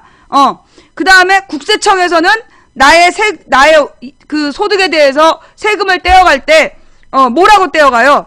방송인으로 지정해서 세금을 떼어가요. 그러니까 국세청 지정 방송인, 법원 지정 언론인, 그게 내 직업이야. 예. 그 다음에 부업으로 잠깐 특별 활동으로 배우를 한 적이 있어. 데뷔작이 일단 있고, 그게 이제 이 망치 부인이죠. 그러나 자칭 주부야. 꿈은 나의 나의 이상향은 주부야. 근데 다들 안 반가워해? 어쨌거나 그래서 직업 얘기하다 여기까지 왔는데, 이완구 총리 왜 던졌냐? 이완구 총리를 던진 뒷배경. 우리 방송의 특징이 그거 아니야. 뉴스의 배경을 보자. 이 뉴스가 왜 나왔냐? 이 뉴스가 왜 나왔는지를 보자. 이게 우리 방송의 특징 아니에요. 제가 뭐라 그랬어요? 1월 5일부터 그 주간에 내가 6일인가 7일인가 했던 얘기 같아. 어린이집 폭력 동영상, 아니야, 13일, 14일인가 보다. 1월 13, 14일인가 그랬던 것 같은데, 어린이집 폭력 동영상을 여론 조작단이 뿌리는 걸 봤다. 내가 분명히 그런 얘기를 했잖아요. 그죠? 뭔가 이상하다. 이거 조직적으로 모든 게시판에 이거 작업하는 애들이 올린 거다. 이건 뭔가 의도를 가진 뉴스다라고 내가 얘기를 해. 나한테 와갖고 그때 쌍욕들을 하고 그랬었어. 벌레들이 와서. 그죠? 그랬는데 결론은 뭐였어? 2주 만에 밝혀진 그들의 진실. 어린이집 여교사의 폭행 동영상을 계속 돌리면서 어린이집 못 믿겠다. 그러면서 모든 어린이집을 전부 다 쓰레기로 몰아가는 거야. 어린이집 못 믿겠다. CCTV를 달아라. 야, 나는 제일 웃기는 거. 아동을 대상으로 한 폭력을 근절하기 위해서 CCTV를 달아야 된다고 막 외치는 그들에게, 저기요, 인천 여교사의 폭행 장면 CCTV에 잡힌 건데, 내가 제일 하고 싶었던, 주말 내내 하고 싶었던 거, 방송 킬 뻔했어. CCTV를 그렇게 달아야 된다고 그랬던 사람들한테 하고 싶었던 이야기. 저기요, 인천 여교사가 애 때리는 거고 CCTV에 잡힌 거예요. 그죠? CCTV에 잡힌 거잖아. 그러면 CCTV를 달아놓으니까 안 때립니까? CCTV를 단다고 그래가지고 애들 안 때리냐고. 가만 생각해보니까 이제까지 폭력 동영상 다 CCTV에 잡힌 거잖아. 그지? 어린이집 여교사들의 그 폭력 동영상이 다 CCTV에 잡힌 거야. 그런데 왜 해결책이 CCTV를 달아야 된다는 거야? 그죠? 그렇게 나가더니만 CCTV를 달아야 된다 이런 얘기로 쭉 나가더니만 한술 더 떠서 뭐 했어? 무상복지를 없애야 된다. 무상복지 이게 문제다. 이게 이 무상복지가 질 낮은 복지를 막 주장해서 문제라면서 어린이집 여교사 폭행 사건을 뭘로 점핑을 했어? 무상복지를 없애야 된다. 무상보육을 없애야 된다. 그런 헛소리를 막 몰고 가고 있는 거야. 그러니까 얘네들이 그렇게 여론조작단에서 뿌렸다는 거지. 여론조작단에서 뿌리고 그러면서 국민들의 여론을 어린이집에 대한 불신감으로 조장하고 그래서 결론이 뭔데? 얘네들이 지난주 주말에 내놓은 결론이 모든 어린이집에 CCTV를 달아야 된다. 그 다음에 뭐야? 가정주부는 어린이집 이용을 제한해야 된다. 가정주부는 어린이집 이용을 제한해야 된다. 그 다음에 그 세 번째가 이번 주에 나온 게 뭐예요? 2살까지는 어린이집 못 보내게 해야 된다. 그게 정부의 주장이야. 결론은 뭔데? 박근혜가 대통령 후보로 나왔을 때 복지 선언한 거 아니야? 여러분은 애만 낳으시면 국가가 키워야 하지 않겠습니까? 그러면서 무상보육한다고 막 뻥쳐갖고 젊은 애기 엄마들이 막 밀어준 거 아니야? 몇십만 원씩 지원해준다니까. 이제 와서 입 닦는 거 아니야. 이제 와서 입 닦으면서 애들 무상보육 말로만 무상보육이죠. 실제로는요 무상보육 예산 정부에서 다는 것도 아니야. 지방자치 정부에다가 돈 내라고 그러고 막 그랬었어. 근데 지방정부에서 돈이 어딨냐고. 그래갖고 막 문제 생기고 그랬었다니까요. 그게 이 누리과정 문제였어. 근데 결론은 지금 이 종편과 청와대는 보육 예산을 줄이는 방향으로 답을 찾아가고 있는 중이야. 근데 그거는 명백한 거짓말이지. 국민한테 여러분은 낳기만 하십시오. 국가가 키워야 되지 않겠습니까? 막 약속을 지키란 말이야, 약속을. 자, 그러면서 집에서 전업주부가 왜 애를 맡기냐. 자, 여러분 있잖아요. 직장을 다니지 않는 전업주부는 논다는 논리. 이렇게 황당한 논리가 없어. 그러면서 종편에다가 할머니 할아버지들 데려다 놓고 우리는 10명씩 8명씩 다 혼자 키웠다고 그런 얘기 하잖아요. 그죠? 이 개뻥 순 그런 개뻥. 이게 애들이 10명씩 자라던 시절에는요 엄마 얼굴도 못 봐요. 그런 데서 안 자라봐서 모르지. 응? 나 어린 시절에 내 식구가 자랐어. 내 형제가 자란 거야. 언니, 오빠, 나, 내 동생. 내가 내 동생 거의 키웠어요. 우리 언니가 우리 오빠 키웠고 내가 내 동생 키웠어. 우리 언니랑 오빠가 나를 돌봐줬고. 결국은 애들이 스스로들 돌보면서 자라나는 거지 엄마가 돌봐줄 틈이 없었다고. 왜? 일이 너무 많아서. 애가 많으니까 빨래도 많고 그 다음에 틈틈이 뭔가 돈 될 만한 일도 찾아다니면서 해야 되고. 그러니까 결국은 사실 옛날에는요 마을 공동체가 있었어. 소위 이제 친척들이 모여 살았잖아. 친척들이 모여 살면서 모여 사는 친척들이 애를 같이 키운 거라고. 그래서 애들이 거의 솔직히 마을에서 뭐라 그러나 좀 나이든 언니 오빠들이 어린 동생들을 돌봤다고. 그래서 옛날에 보면 누나들이 다 애기 업고 있잖아. 엄마가 애기 업고 키운 거 아니야. 왜냐면 그 당시에는 이제 농사 짓고 이런 일을 했기 때문에 애들을 다 동네 사람들이 같이 키운 거였지. 그 당시에 엄마들이 자기가 10명씩 8명씩 키웠다? 개뻥이죠. 예. 왜 강퇴시켰냐고? 이쪽으로 와야지 내가 블랙 줄 수 있잖아. 그래서 강퇴시켰어. 프레시안에 기사가 났어요. 박근혜는 왜 맞벌이와 전업주부의 싸움을 부추기나. 내가 그랬잖아. 지금 박근혜 정부에서 전업주부는 어린이집에 애 보내지 마라. 그러면서 맞벌이와 그 전업주부의 싸움을 부추기고 있다. 그렇게 내가 얘기했잖아요. 그 기사로 나왔네. 그러면서 결국 전업주부들에 대한 보육 지원을 안 하려고. 그 돈을 아끼려고.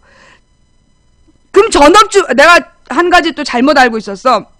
나는 집에서 키우면 저는 전혀 지원이 안 되는 줄 알았더니, 집에서 애를 키우면 20만 원을 정부에서 그러니까 그 지방자치단체나 중앙정부에서 합쳐서 20만 원을 지원해주고, 어린이집에 애들을 보내면 70만 원까지 지원해줬다며. 그러니까 아주 연령이 낮은 애기들. 그러니까 왜, 그리고, 하고 싶은 말은 많고, 마음을 차분히. 이게요, 왜 2살까지는 엄마가 키우라는 얘기가 나왔냐, 2살까지는 왜 엄마가 키우라는 얘기가 나오냐면, 아이가 0세에서 2세까지는 4, 5세보다 더 비싸요. 그거 알죠? 어린이집에 애를 맡길 때, 아이의 나이가 어릴수록 비싸, 돈이. 그러니까 2살까지는 집에서 키워라, 이 얘기가 뭔 얘기냐? 보육비용 줄이려고. 정부 지원 보육 예산 줄이려고 꼼수를 피우는 거야. 그러니까 70만 원까지, 애가 어리니까 70만 원까지 지원이 되는 거거든. 그러니까 애들이 좀 크면 지원은 그만큼 줄어들어요. 왜냐? 아주 어린 애기들은 돌보는 사람이, 한 사람이 몇 명밖에 못 봐. 그러니까 비싼 거란 말이야. 돈이. 그러니까 그 비용이 비싸. 맡기는 비용이. 그걸 정부에서 지원을 해주려니까 그만큼 비싼 돈을 많이 지원해줘야 되잖아. 근데 2세까지는 엄마가 키워라. 3세부터 보육비 지원하겠다. 그 얘기는 뭔데? 결국 보육 예산을 줄이는 게 목적인 거야. 보육 예산을 줄이기 위해서 2살까지는 엄마가 키워라.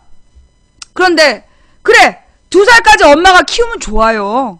솔직히 애는 만 24개월까지 뇌가 형성이 돼. 만 24개월까지가 뇌가 형성이 되기 때문에 엄마가 애를 끼고 갖가지 자극을 해주는 거, 그게 좋아요. 아이의 손은 바깥으로 나온 뇌다. 그래서 손으로 많이 만지게 해주고, 맛보게 해주고, 많이 보여주고, 설명해주고, 그럴 수 있으면 정말 좋은 거야. 그런데 2년 뒤에 엄마가 직장 가려고 그러면 받아주나? 뭐 우리나라에서 2년씩 육아휴직 다 해주나? 대한민국에서 지금 박근혜 정부가 왜 개뻥을 치냐 하면, 기업에서 이 육아휴직 2년씩 3년씩 해주냐고. 기업에서 무급이든 유급이든 2년씩 엄마들이 육아휴직을 주게 법제화하라고. 그 다음에 이 2년 지나서부터 정부에서 키우겠다. 그렇게 해. 그러면 이 말이 명분이 있는 거죠. 그죠? 실제로 일반 사기업에서는 그 무슨 육아휴직을 뭐 2년씩 꿈도 꾸지 못하는 거지. 근데 궁금해서 그래. 일반 기업 중에, 일반 공기업이나 공무원 말고 일반 기업 중에 엄마가 2년씩 육아휴직 해도 되는 회사 있어요? 내가 알고 있기로는 임시만 하면 그만둬야 되는 걸로 알고 있는데, 육아휴직 길어야 3개월이죠? 예. 그런데 무슨 2살까지는 엄마가 키워? 그러면 그 엄마, 그 직장에 다시 들어가고 싶은데 안 받아주는 회사 문 닫게 해줄 건가? 정부에게 묻고 싶은 거야. 2살까지 엄마가 키워라. 그러면 그 엄마가 직장 그만두고 애 낳아서 2년 키우면 원래 일하던 자리로 돌아가겠다. 그러면 돌아가야 되고, 안 받아주는 기업 문 닫게 할 건가? 그걸 약속하면 나도 찬성이야. 그걸 약속한다면 나도 찬성이라고. 결혼만 해도 나가라고 하는데. 애도 아니고 결혼만 해도. 뭐 하자는 거냐고. 결국은 얘네들이 지금 어떤 술수를 쓰고 있는 거냐. 이 모든 문제는 어디서 생긴 문제야. 이 조세저항 문제도 왜 생긴 거고, 지금 이 모든 어린이집 문제 왜 생기는 거야. 부자들한테 세금을 깎아준 데서 생긴 거잖아. 내가 숫자가 약하잖아. 내가 왜 30몇 프로인데 30%로 깎았던가 막 그랬잖아. 내 정답을 알아냈어. 오늘 아침에 장하준 교수, 여러분 외워요.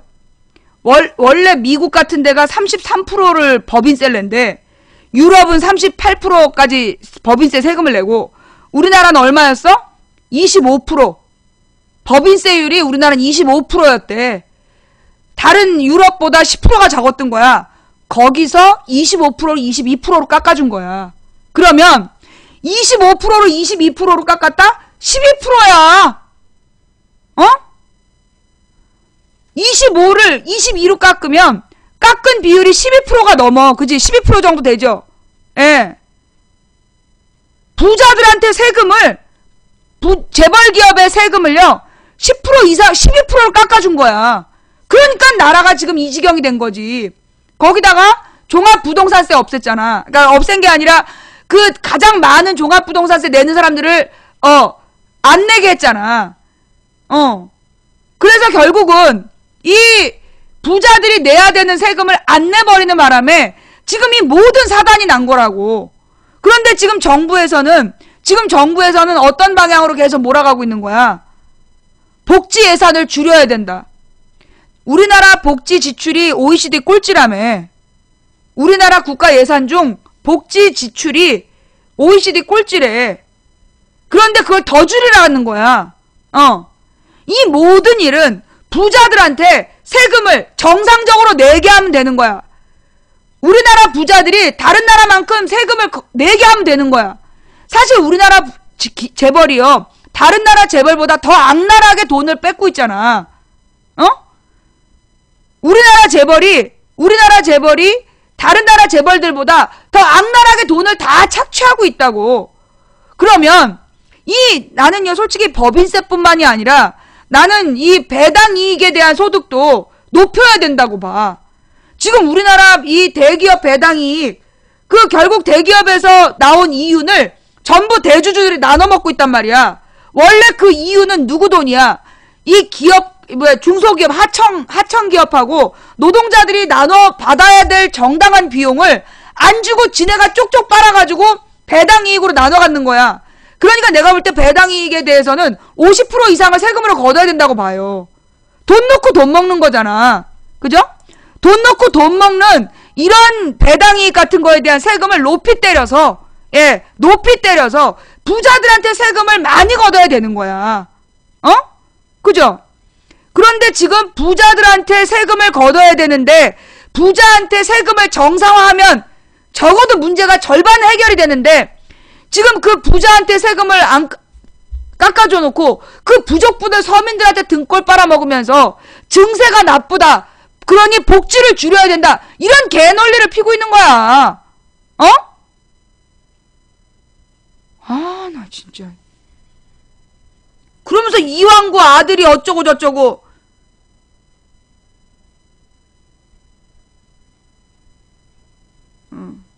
요거 한번 같이 장하준 교수의 이 글을요, 한번, 그 주장을 한번 같이 들어봅시다.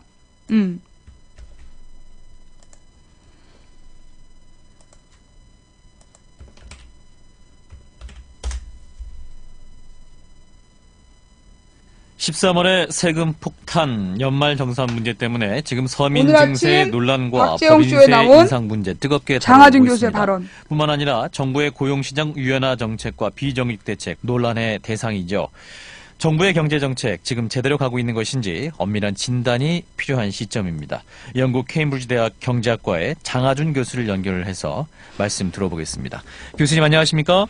예, 안녕하십니까. 예, 지금 대한민국은 13월의 세금 폭탄으로 불리는 연말정산 이슈가 뜨거운데, 이제 국민들의 반발이 뜨겁고 정부가 다급히 보완 대책을 내놨습니다. 이 사안 보셨을 텐데요. 문제의 본질 어디 있다고 보십니까? 문제가 뭐냐면은 이번 정부가 계속 절대 세금 안 올린다 그런 얘기를 반복을 하면서 결국 뭐 어떤 방법을 썼건 간에 일부 사람들한테라도 세금을 올려버렸거든요. 예. 그 과정에서 국민들한테 뭐 이렇게 해야 되니까 몇 달 후에 이렇게 하도록 합의를 하자, 뭐 이런 합의 과정이라도 있었으면 모르겠는데 그것도 없이 그냥 갑자기 바꿔버리기 때문에 예. 국민들이 뭐 화를 내는 건 당연하죠. 그래서 지금 제 생각은 그 우리나라 여러 가지 이유에서 그 복지 지출 확대가 필요하고, 그걸 위해 가지고 전 국민이 다 같이 세금 더 내고 또 복지 혜택도 더 받는 식으로 틀을 바꾸는 게 필요한데, 예. 자꾸 이 세금 거두면 안 된다, 세금 나쁘다 이런 틀에 박혀가지고 자꾸 세금 안 올린다만 안 올린다는 얘기만 하고 사실 또 필요해서 올리고 이렇기 때문에 필요해서 올려야 되니까 또 올리면서 이렇게 그냥 슬쩍 좀 나쁜 말로 하면 꼼수 같은 걸로 해서 막 올리고 그러니까 예. 이런 문제가 생기는 거라고 보고 있습니다. 아하, 그러면 더 내고 복지 혜택을 올리는 방식이 필요하다. 이런 말씀은 현 정부의 증세 없는 복지 약속 자체가 좀 잘못된 방향이다. 이렇게 진단하고 계신 겁니까? 그렇죠. 지금 우리나라가 그 복지 지출이 GDP 대비해서 10% 선인데요. 예. 이게 뭐 상대적으로 선진국 중에 복지국가 작다는 미국도 GDP 대비 20% 복지 지출하고 있고, 예. 유럽 나라들은 뭐 대부분 25%에서 뭐 많은 나라는 35%까지 지출하고 있는데, 예. 뭐 꼭 우리가 뭐 미국이나 유럽을 꼭 그 본따야 된다는 얘기는 아니지만 대략 복지 지출을 지금 뭐 2배 정도는 늘려야 된다는 얘기인데 이걸 자꾸 그냥 뭐 어떻게 불필요한 씀씀이 줄이고 뭐 조세 감면 줄이고 뭐 해가지고 그 잔돈으로 하겠다 뭐 자꾸 이런 얘기를 하는데 저는 그거는 기본적으로 발상을 전환해야 된다고 생각해요. 네, 무엇보다 이제 그 복지는 당연히 해야 되는 것이고 증세는 불가피한 상황인 것 같은데 문제는 이제 복지 확대를 위한 부담이 부자나 어떤 대기업보다는 서민층과 월급쟁이들에게 더 많이 지어지고 있다는 지적이 많습니다. 이에 대해서 어떻게 보세요? 그렇죠. 지금 우리나라가 이 그 자영업자들 중에 이제 뭐 상대적으로 고소득자들도 많이 있는데 그 소득이 그 잡히지 않아가지고 그 월급쟁이들이 상대적으로 그 세금을 많이 내는 그 문제가 있고요. 예. 그다음에 지금 또 뭐 법인세 같은 것도 또 뭐 깎아줘가지고 거기서 또 이제 말하자면은 돈이 모자라니까 이제 또 일반 국민들한테 걷어내고 이런 식으로 지금 조세 부담이 과연 공평하게 가는가 그거에 대해서 지금 그 국민들이 불만이 많은 거죠. 예. 그래서 이제 이번 연말정산 대란 때문에 야당 측에서는 이제 법인세를 더 올려야 된다. 부자 증세해야 된다. 이런 입장입니다. 교수님 어떤 입장이세요? 예. 글쎄 뭐 우리나라 법인세가 뭐 결코 높은 수준은 아니에요. 뭐 미국은 물론 이제 미국이란 나라는 그 대기업들의 그 조세 회피가 많기는 하지만 뭐 세율 자체는 뭐 그 법인세율이 39%까지 최고 세율은 그렇게 돼 있고 예. 독일도 뭐 30%, 중국도 25% 이런데 우리나라는 25%에서 22%로 깎았거든요. 그렇죠. 물론 뭐 법인세를 깎아서 뭐 기업 활동을 장려한다 뭐 이런 식으로 해서 깎았지만 사실 기업 활동 장려에 그 법인세가 그렇게 중요한 게 아닙니다. 지금 뭐 예를 들어 그 경제 잘 안 되고 막 그런 나라들 중에 뭐 불가리아니 뭐 파라과이니 뭐 이런 나라들 법인세 10%짜리 나라들도 있는데 예. 기업들이 그런 나라에 가서 투자 안 하거든요. 아하. 자꾸 그걸 뭐 세율 낮춰가지고 뭐 지금 뭐 25%에서 22%로 낮췄지만 그러면 다른 나라랑 우즈베키스탄 같이 8%인 나라도 있는데 그럼 그런 데랑 경쟁을 하면 또 더 낮춰야 된다는 얘기인가요? 그건 아니죠. 예. 이제 부자 증세는 계속 피하고 있다. 그래서 이제 서민 증세할 것이 아니라 부자 증세 더 필요하다. 이런 지적이 있습니다만 교수님은 어떤 생각이세요? 해야죠. 그러니까 뭐 부자들만 세금을 더 내야 되는 거 아니에요. 왜냐하면 그 유럽에서 하는 식으로 복지국가를 하려면 예.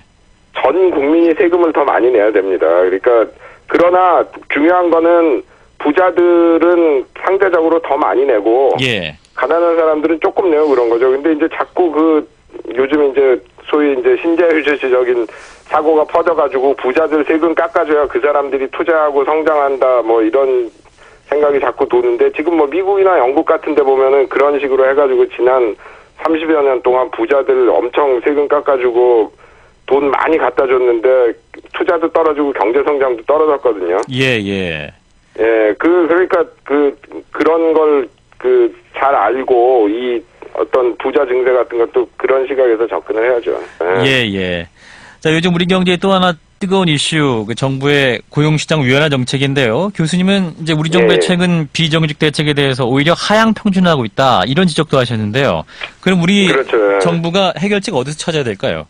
비정규직 많이 늘리고 노동비 좀 줄이고 이러는 게 잠깐은 도움이 될지 모르지만 그건 결국 장기적으로는 우리 경제 체질을 약화시키는 방법이란 말입니다. 예, 예. 그래서 이 당장은 인건비 깎고 비정규직 많이 고용하는 게 편한 길이지만 그 길로 가다 보면 결국 기술력 떨어져가지고 산업 자체가 망하고 그런단 말이에요. 지금 우리나라 보세요. 조선 산업 이미 중국한테 1등 뺏겼지. 철강 산업, 휴대전화, 자동차 빼고는 거의 지금 현상 유지하기도 힘든 그 상황 아닙니까? 예. 당장은 힘들더라도 어떻게 하면 이걸 생산성을 높이고 그 과정에서 노동자 처우도 개선하고 그 과정에서 국제 경쟁력도 높이고 이럴 수 있나 그 생각을 해봐야 되는 거죠. 예, 장기적으로 어떠한 기업 경쟁력 높이는 방식으로 고용시장 유연화 정책도 풀어야 한다는 말씀 이렇게 듣겠습니다. 그렇죠. 그리고 이제 또 한 가지 중요한 거는 거기에서도 또 복지국가 확대 문제가 나오는데 예. 이 경제 하다 보면 사실 기업 하다 보면은 비정규직 하나도 없이 할 수는 없습니다. 예. 그래서 그 유럽 선진국 같은 데도 네덜란드니 핀란드니 비정규직 비율이 우리나라 정도는 안 되지만 꽤 높은 나라들이 있거든요. 예. 근데 이런 나라들에서 이게 큰 문제가 안 되는 게 복지제도가 잘 돼 있기 때문에 비정규직 노동자도 기본 생계가 보장이 된단 말이에요. 예. 우리나라는 그런 제도가 없는 상황에서 자꾸 비정규직을 늘리려고 하니까 그러면 그 비정규직으로 가면은 인생이 너무 고달파지는데 그렇기 때문에 그거에 대한 저항도 센 거란 말이죠. 예.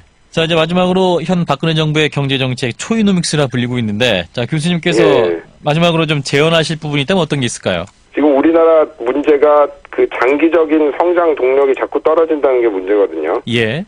근데 지금 그 경제팀을 보면은 이거를 그냥 법인세 깎아주고 규제 하나 하고 이러면은 기업들이 알아서 하지 않을까 이렇게 생각하시는 것 같은데. 예.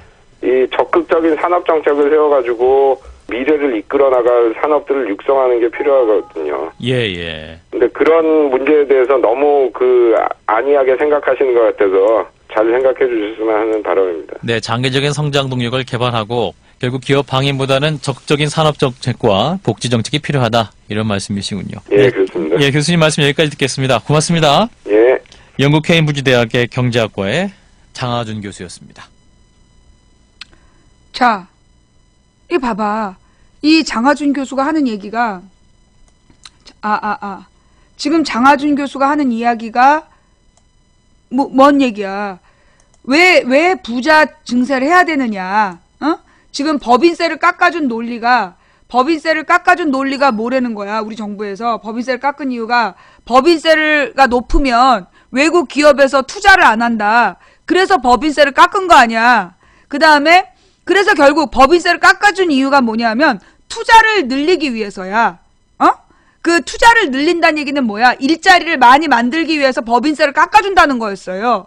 그래서 법인세 세금을 12%를 깎아줬단 말이야. 11점 몇 프로를. 그런데 그만큼 일자리가 늘었어요? 법인세 깎아준 만큼 11점 몇 프로 일자리가 늘었냐고. 아무것도 늘지 않았어. 전혀 나아지지 않았다고. 그러면 결국 이명박이 법인세를 깎아준 논리는 개논리였다는 얘기야. 거짓말이었다는 거지.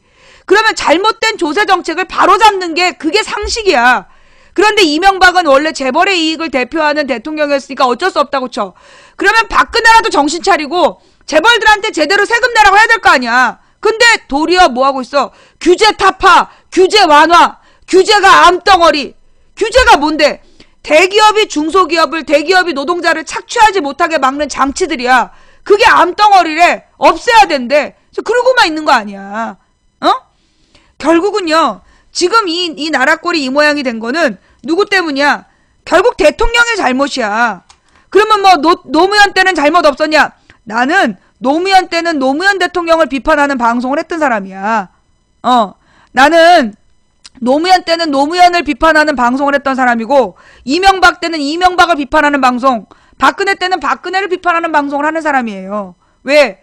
원래 대통령은 모든 문제의 잘못을 대통령이 하는 거야. 책임지는 거야. 가령 학교에서 애가 죽었어. 만약 학교에서 애가 맞아 죽었다. 교장이 잘려야 되잖아. 교장이 학교 총책임자니까. 그런 것처럼 지금 나라가 총체적으로 잘못 운영돼. 그럼 누구 책임이야? 그 나라를 제대로 운영하라고 대통령한테 우리가 돈을 엄청 많이 주면서 그 자리를 시키는 거란 말이야.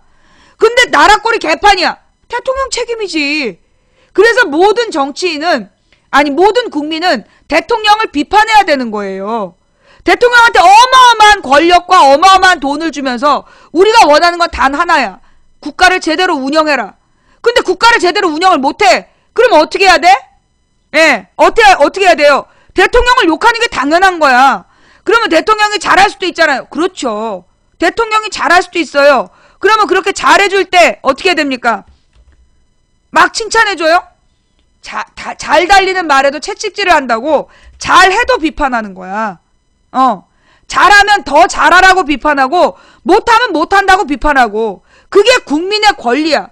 고등학교 법과사회 정치경제 교과서에 그렇게 나와 있다고. 국민은 정치 권력, 경제 권력, 즉 정부와 재벌을 감시하고 비판할 권리가 있다. 애들한테 우리 그렇게 가르쳐. 근데 그런 과목을 애들이 모르니까 그런 얘기를 고등학교 때 제대로 못 듣고 졸업을 하니까. 왜? 요즘은 고등학교에서 전부 다 어디 가라 그래? 이과 가라 그러잖아. 취업이 잘 되려면 이과 가야 된다. 이과 가라, 이과 가라. 그러면서 사회계 과목을 안 가르치잖아. 그래갖고 사회계 과목을 제대로 배우지 못한 애들이 대학을 가. 그래서 대학교에 졸업을 했는데 그래갖고 막 그렇게 시키니까 열심히 막 수학에다가 돈 쏟아붓고 그래갖고 가해받고 대학을 갔어. 그러면 근데 이과로 왜 자꾸 가라 그래? 취직 잘 된다고 이과로 가라 그러잖아. 그죠? 근데 이과로 가라는 진짜 이유는 뭐야? 등록금 때문이야. 문과 2배거든. 이과가 문과 2배야. 그러면 이과가 문과보다 등록금을 2배나 받아. 그러면은 이과 졸업하면 취직이 잘 돼야 되잖아. 취직 잘 돼요? 지방대 이과 나와가지고 어디 취직하는데? 공장 가잖아. 공장. 요즘에 공장 노동자들이 이과 대학 나온 애들이 공장 노동자를 해. 원래 공장 노동자는 대학을 나오지 않은 사람들이 해야 되는 거야. 그 비싼 돈을 내고 대학을 나와서 왜 공장 노동을 해야 되냐고. 공장 노동해가지고 학자금 대출 갚을 수나 있어? 공장 노동해가지고 많이 받아야 200만원 받잖아 요즘에. 그죠? 200에서 240 받는 거 굉장히 고소득이야. 공장 노동에서 기본적인 요즘에 그 공장 소득이 한 180 정도 되잖아. 그죠? 180만원 정도 주면 그게 정상적인 데야. 근데 180 이하면 거기 문제 있는 데예요. 근데 실제로 그러니까 180에서 뭐 이렇게 다 세금 같은 거 띄고 150이 실소득 정도 되는 건데 만약에 150을 주고 거기서 띄고 120 준다? 그거 진짜 나쁜 공장이야. 그러면 안 되는 거야. 생산 기술부터 180. 그 180 생산 기술직부터 받는 거야. 좌우지간. 어쨌거나 지금 이 우리나라 공장 노동자들의 소득이 너무 적어. 근데 이 대학 등록금은 어때요? 대학 등록금은 서울에 있는 대학 이과나 지방에 있는 이과나 등록금은 똑같아. 문과 2배. 그 비싼 등록금을 내놓고 공장 노동을 하고 있다고 우리가. 뭔가 대단히 잘못되어 있는 거야. 그 시키는 대로 해갖고 했는데 그래도 취직했다고 막 기쁜 마음으로 일하러 다니는데 아무리 노력을 해도 월급이 오르질 않아. 그렇잖아요. 그리고 막 중간에 다치거나 병나면 막 욕도 먹어. 그런다가 그래도 막 열심히 출근하고 있는데 어느 날 갑자기 나가래. 갑자기 나가라 그러잖아. 문 닫는다고. 하루아침에 그러면 실업자 되는 거야. 대책은 아무것도 없이. 근데 내가 왜 이러고 살았는지 몰라. 그냥 이대로 잘려야 되는 건가요? 월급이 며칠째 밀렸어요. 이러면서 다녀.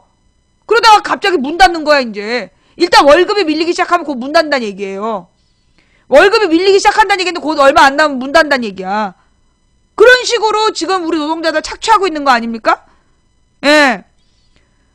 그런데 이제까지 우리 젊은이들이 몰랐어.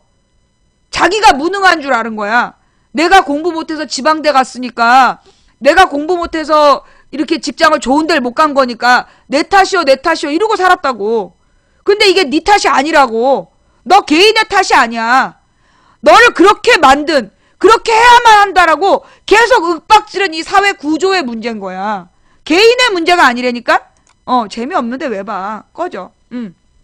그래서 이제 우리 국민들이 정신을 똑바로 차려야 돼요. 대통령에 대해서 아니 노무현 때는 한가인이 이쁜 게 이게 다 노무현 때문이다 이러면서 욕을 했다니까?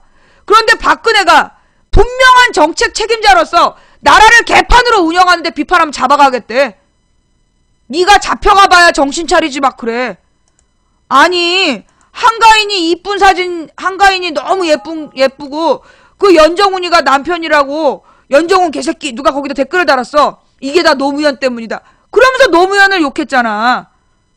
이쁜 한가인이 연정훈한테 시간 것도 노무현 때문이라고 막 욕을 했던 애들이 박근혜가 분명히 정책적 잘못을 해서 그걸 비판하는데 인연이 잡혀가야 된대. 어이가 없어서.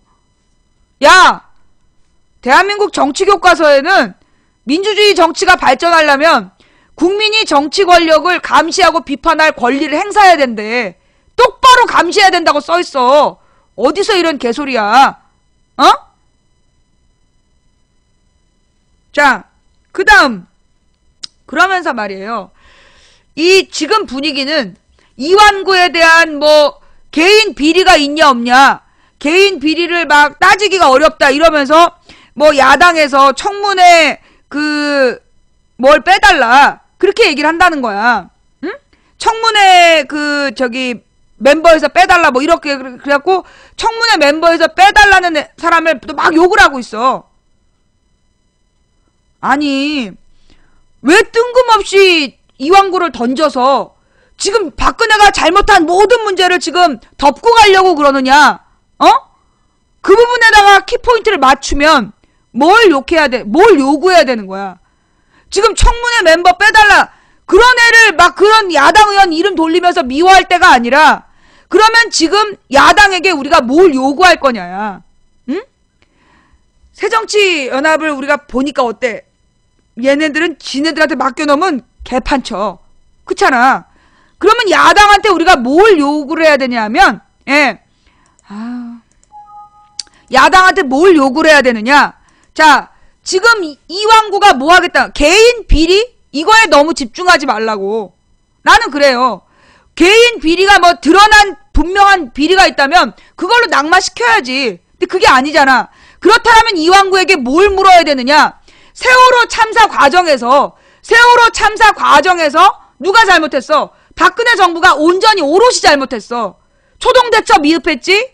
그리고 나서 그 뒤에 구조도 못했고, 그 뒤에 국민들 대상으로 해서 거짓말을 했고, 그 다음에 세월호 특별법을 만들어가는 과정에서 온갖 방해 공작하고, 누가? 새누리당 국회의원들이 허위사실 유포하다 걸리고 그랬었잖아. 어?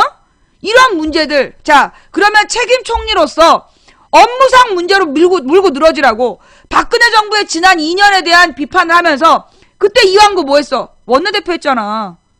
그러면서 박근혜 정부를 감싸줬잖아. 각하께서 각하님 각하 노래를 부르면서 박근혜의 모든 문제를 엄호해 준 거 아니야. 거기에 대한 책임을 물어야지. 개인 비리를 묻는 게 아니라 이완구가 총리 자격이 있냐? 박근혜가 지난 2년 동안 했던 그 모든 문제 너 뭐라고 비판했냐? 그러면 넌 앞으로 박근혜가 이렇게 계속해서 변함없이 국민들을 엿먹이고 있는데 너는 어떻게 박근혜를 제재하면서 국민의 권리 보장할 거냐? 총리의 기본 업무를 가지고 쪼여가야 된다는 거죠.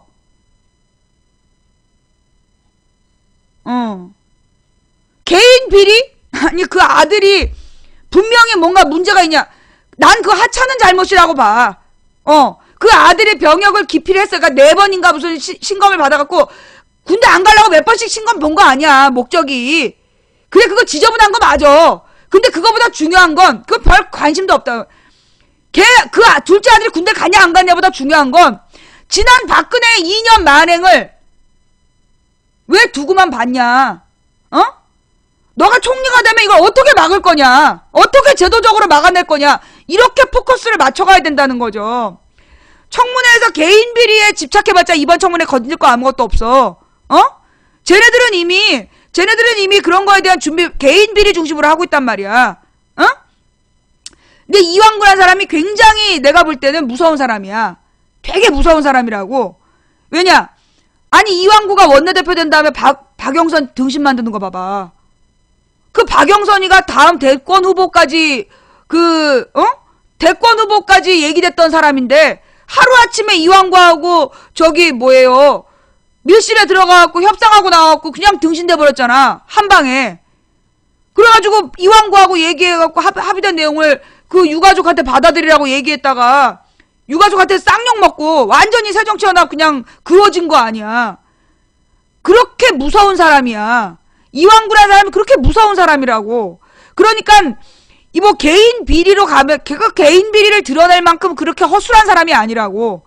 그렇다면 이왕구가 원내대표로서 아니 새누리당 의원으로서 지난 2년 동안 박근혜의 이 행정 공백 문제 이 부분에 대해서 어떻게 평가하느냐, 그리고 앞으로 어떻게 이런 문제를 재발 방지를 할 거냐, 그렇게 해 나가야 된다. 그게 이제 내가 야당에게 하고 싶은 얘기였어요. 내가 막 할 말은 많은데 주말에 쉬어서 그런가 말이 잘 안 나와. 막 목이 다 뜨겁다. 여기까지 다 알아들었어요? 예. 여기까지 지금 좀 알아들으셨어요?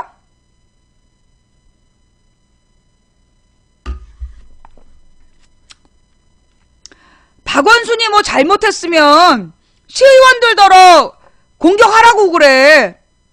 아니 박원순이 서울시장인데 국회의원들이 왜 설치냐고. 시의원들더러 박원순이 뭐 잘못했으면 그거 공격하고 그거 비판하라고 그래. 왜 안 하냐? 시의원은 허위사실 유포하면 처벌받아요. 국회의원은 면책특권이 있어서 허위사실 막 유포해도 감옥에 안 가. 그런데 시의원이 만약에 박원순에 대해서 허위사실 유포하면 감옥 가. 그러니까 시의원들을 시켜서 얘기 안 하고 국회의원들을 설치고 다니는 거야. 박원순은 서울시장이야. 박원순이 뭐 잘못했으면 서울시 의원, 새누리당 의원들 시켜가지고 공격하라고. 나는 그러면 박원순이 잘못이 없냐? 난 잘못 있을 수 있다고 봐요. 박원순이 신이야? 박원순은 뭐 100% 완전해? 당연히 잘못이 있을 수 있는 거지. 그 잘못을 서울시 의원, 새누리당 의원들이 월급도 많이 받잖아. 월급 많이 받는 서울시 의원들이 서울시 시장이 잘못했으면 뭘 잘못했다 공개적으로 따지고 그렇게 들어가는 거지. 그게 야당의 역할 아니야. 그걸 왜 국회의원이 하냐고. 박원순이 대통령이야? 국회의원이 대통령을 감시하는 거야. 시의원이 시장을 감시하는 거야. 구의원이 구청장을 감시하는 거야. 시의원이 구청장 감시하거나 국회의원이 시장 감시하는 건 이거는 뭐야? 업무를 갖다 자기 해야 될 일 안 하고 월권이고 딴짓거리 하는 거라고. 시의원이 하는 일을 왜 국회의원이 해? 그렇게 박원순 시장을 공격하고 싶으면 시의원 하라고. 국회의원 그만두고 10명 보좌관 다 잘라. 한 명만 딱 데리고 시의원 하러 가. 시의원 보좌관 한 명이니까. 왜 국회의원 하면서 시장한테 뭐라고 그래? 새누리당 시의원들은 그냥 호구야? 여러분 잘 알아야 돼요.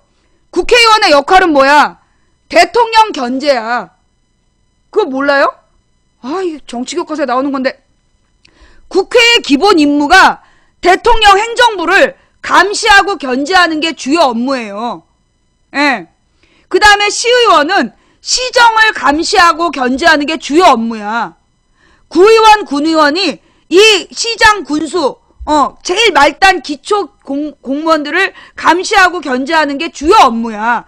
그게 기본 틀이에요. 이 틀을 어기는 건 옳은 게 아니야. 그런데 서울시의 중앙정부에서 뭐 가령 예산을 지원했다. 그러면 그 예산에 대해서 제대로 운영했는지에 대해서 감사할 수는 있어. 그걸 불러다가 뭔가 비판하고 이렇게 할 수는 있지만 그 분야가 아니면 중앙정부에서 지원한 예산 관련된 부분이 아니면 국회의원이 개입할 수 없는 거야. 얘네들은 지금 국회 지방자치 막 혼동을 해가지고 지금 설치고 있는 거야. 대통령의 권한, 국회의 권한. 그러면서 국회의원이 대통령한테 각하. 국회의원의 본업은 대통령 감시 견제라니까. 어디다 대고 각하야. 각하는 대통령 비서들이나 쓰는 표현이지. 거기다 이 각하가 무슨 뜻이야? 이게 일본 군대식 표현이라는 거야. 옛날에 우리나라에서 뭐라 그래? 전하. 전하가 뭐야? 임금님을 똑바로 보거나 부를 수가 없으니까 임금님이 앉아있는 대전 밑바닥한테 말 거는 거야. 전하, 성은이 망국하나이다. 왕한테 직접 말 걸 수 없으니까 앉아있는 대전 마룻바닥에다 말 걸던 게 전하라고. 그럼 각하는 뭐냐? 일본 군대가 그 누각 위에 가서 지시를 하잖아. 일본 장수가 누각 위에 가서 막 지시를 하니까 누각 밑에를 갖다 각하 이렇게 부르는 거야. 이 각하가 이게 친일파들이 썼던 표현이라고. 예. 그래서 이 각하 이러는 거, 이거 민주주의 국가에서 올바른 표현이 아니야. 행정부는 대통령님이라고 부르는 게 맞아. 그 행정부의 비서실 대통령님께서 이렇게 얘기하는 게 정상적인 표현이에요. 그리고 이 국회의원들은 뭐라 해야 돼? 행정부라고 부르면 되는 거야. 행정부가 혹은 총리가 이런 식으로 해서 대등한 지위로 불러줘야 되는 거야. 그러라고 돈 주는 거야. 국회의원들한테. 예.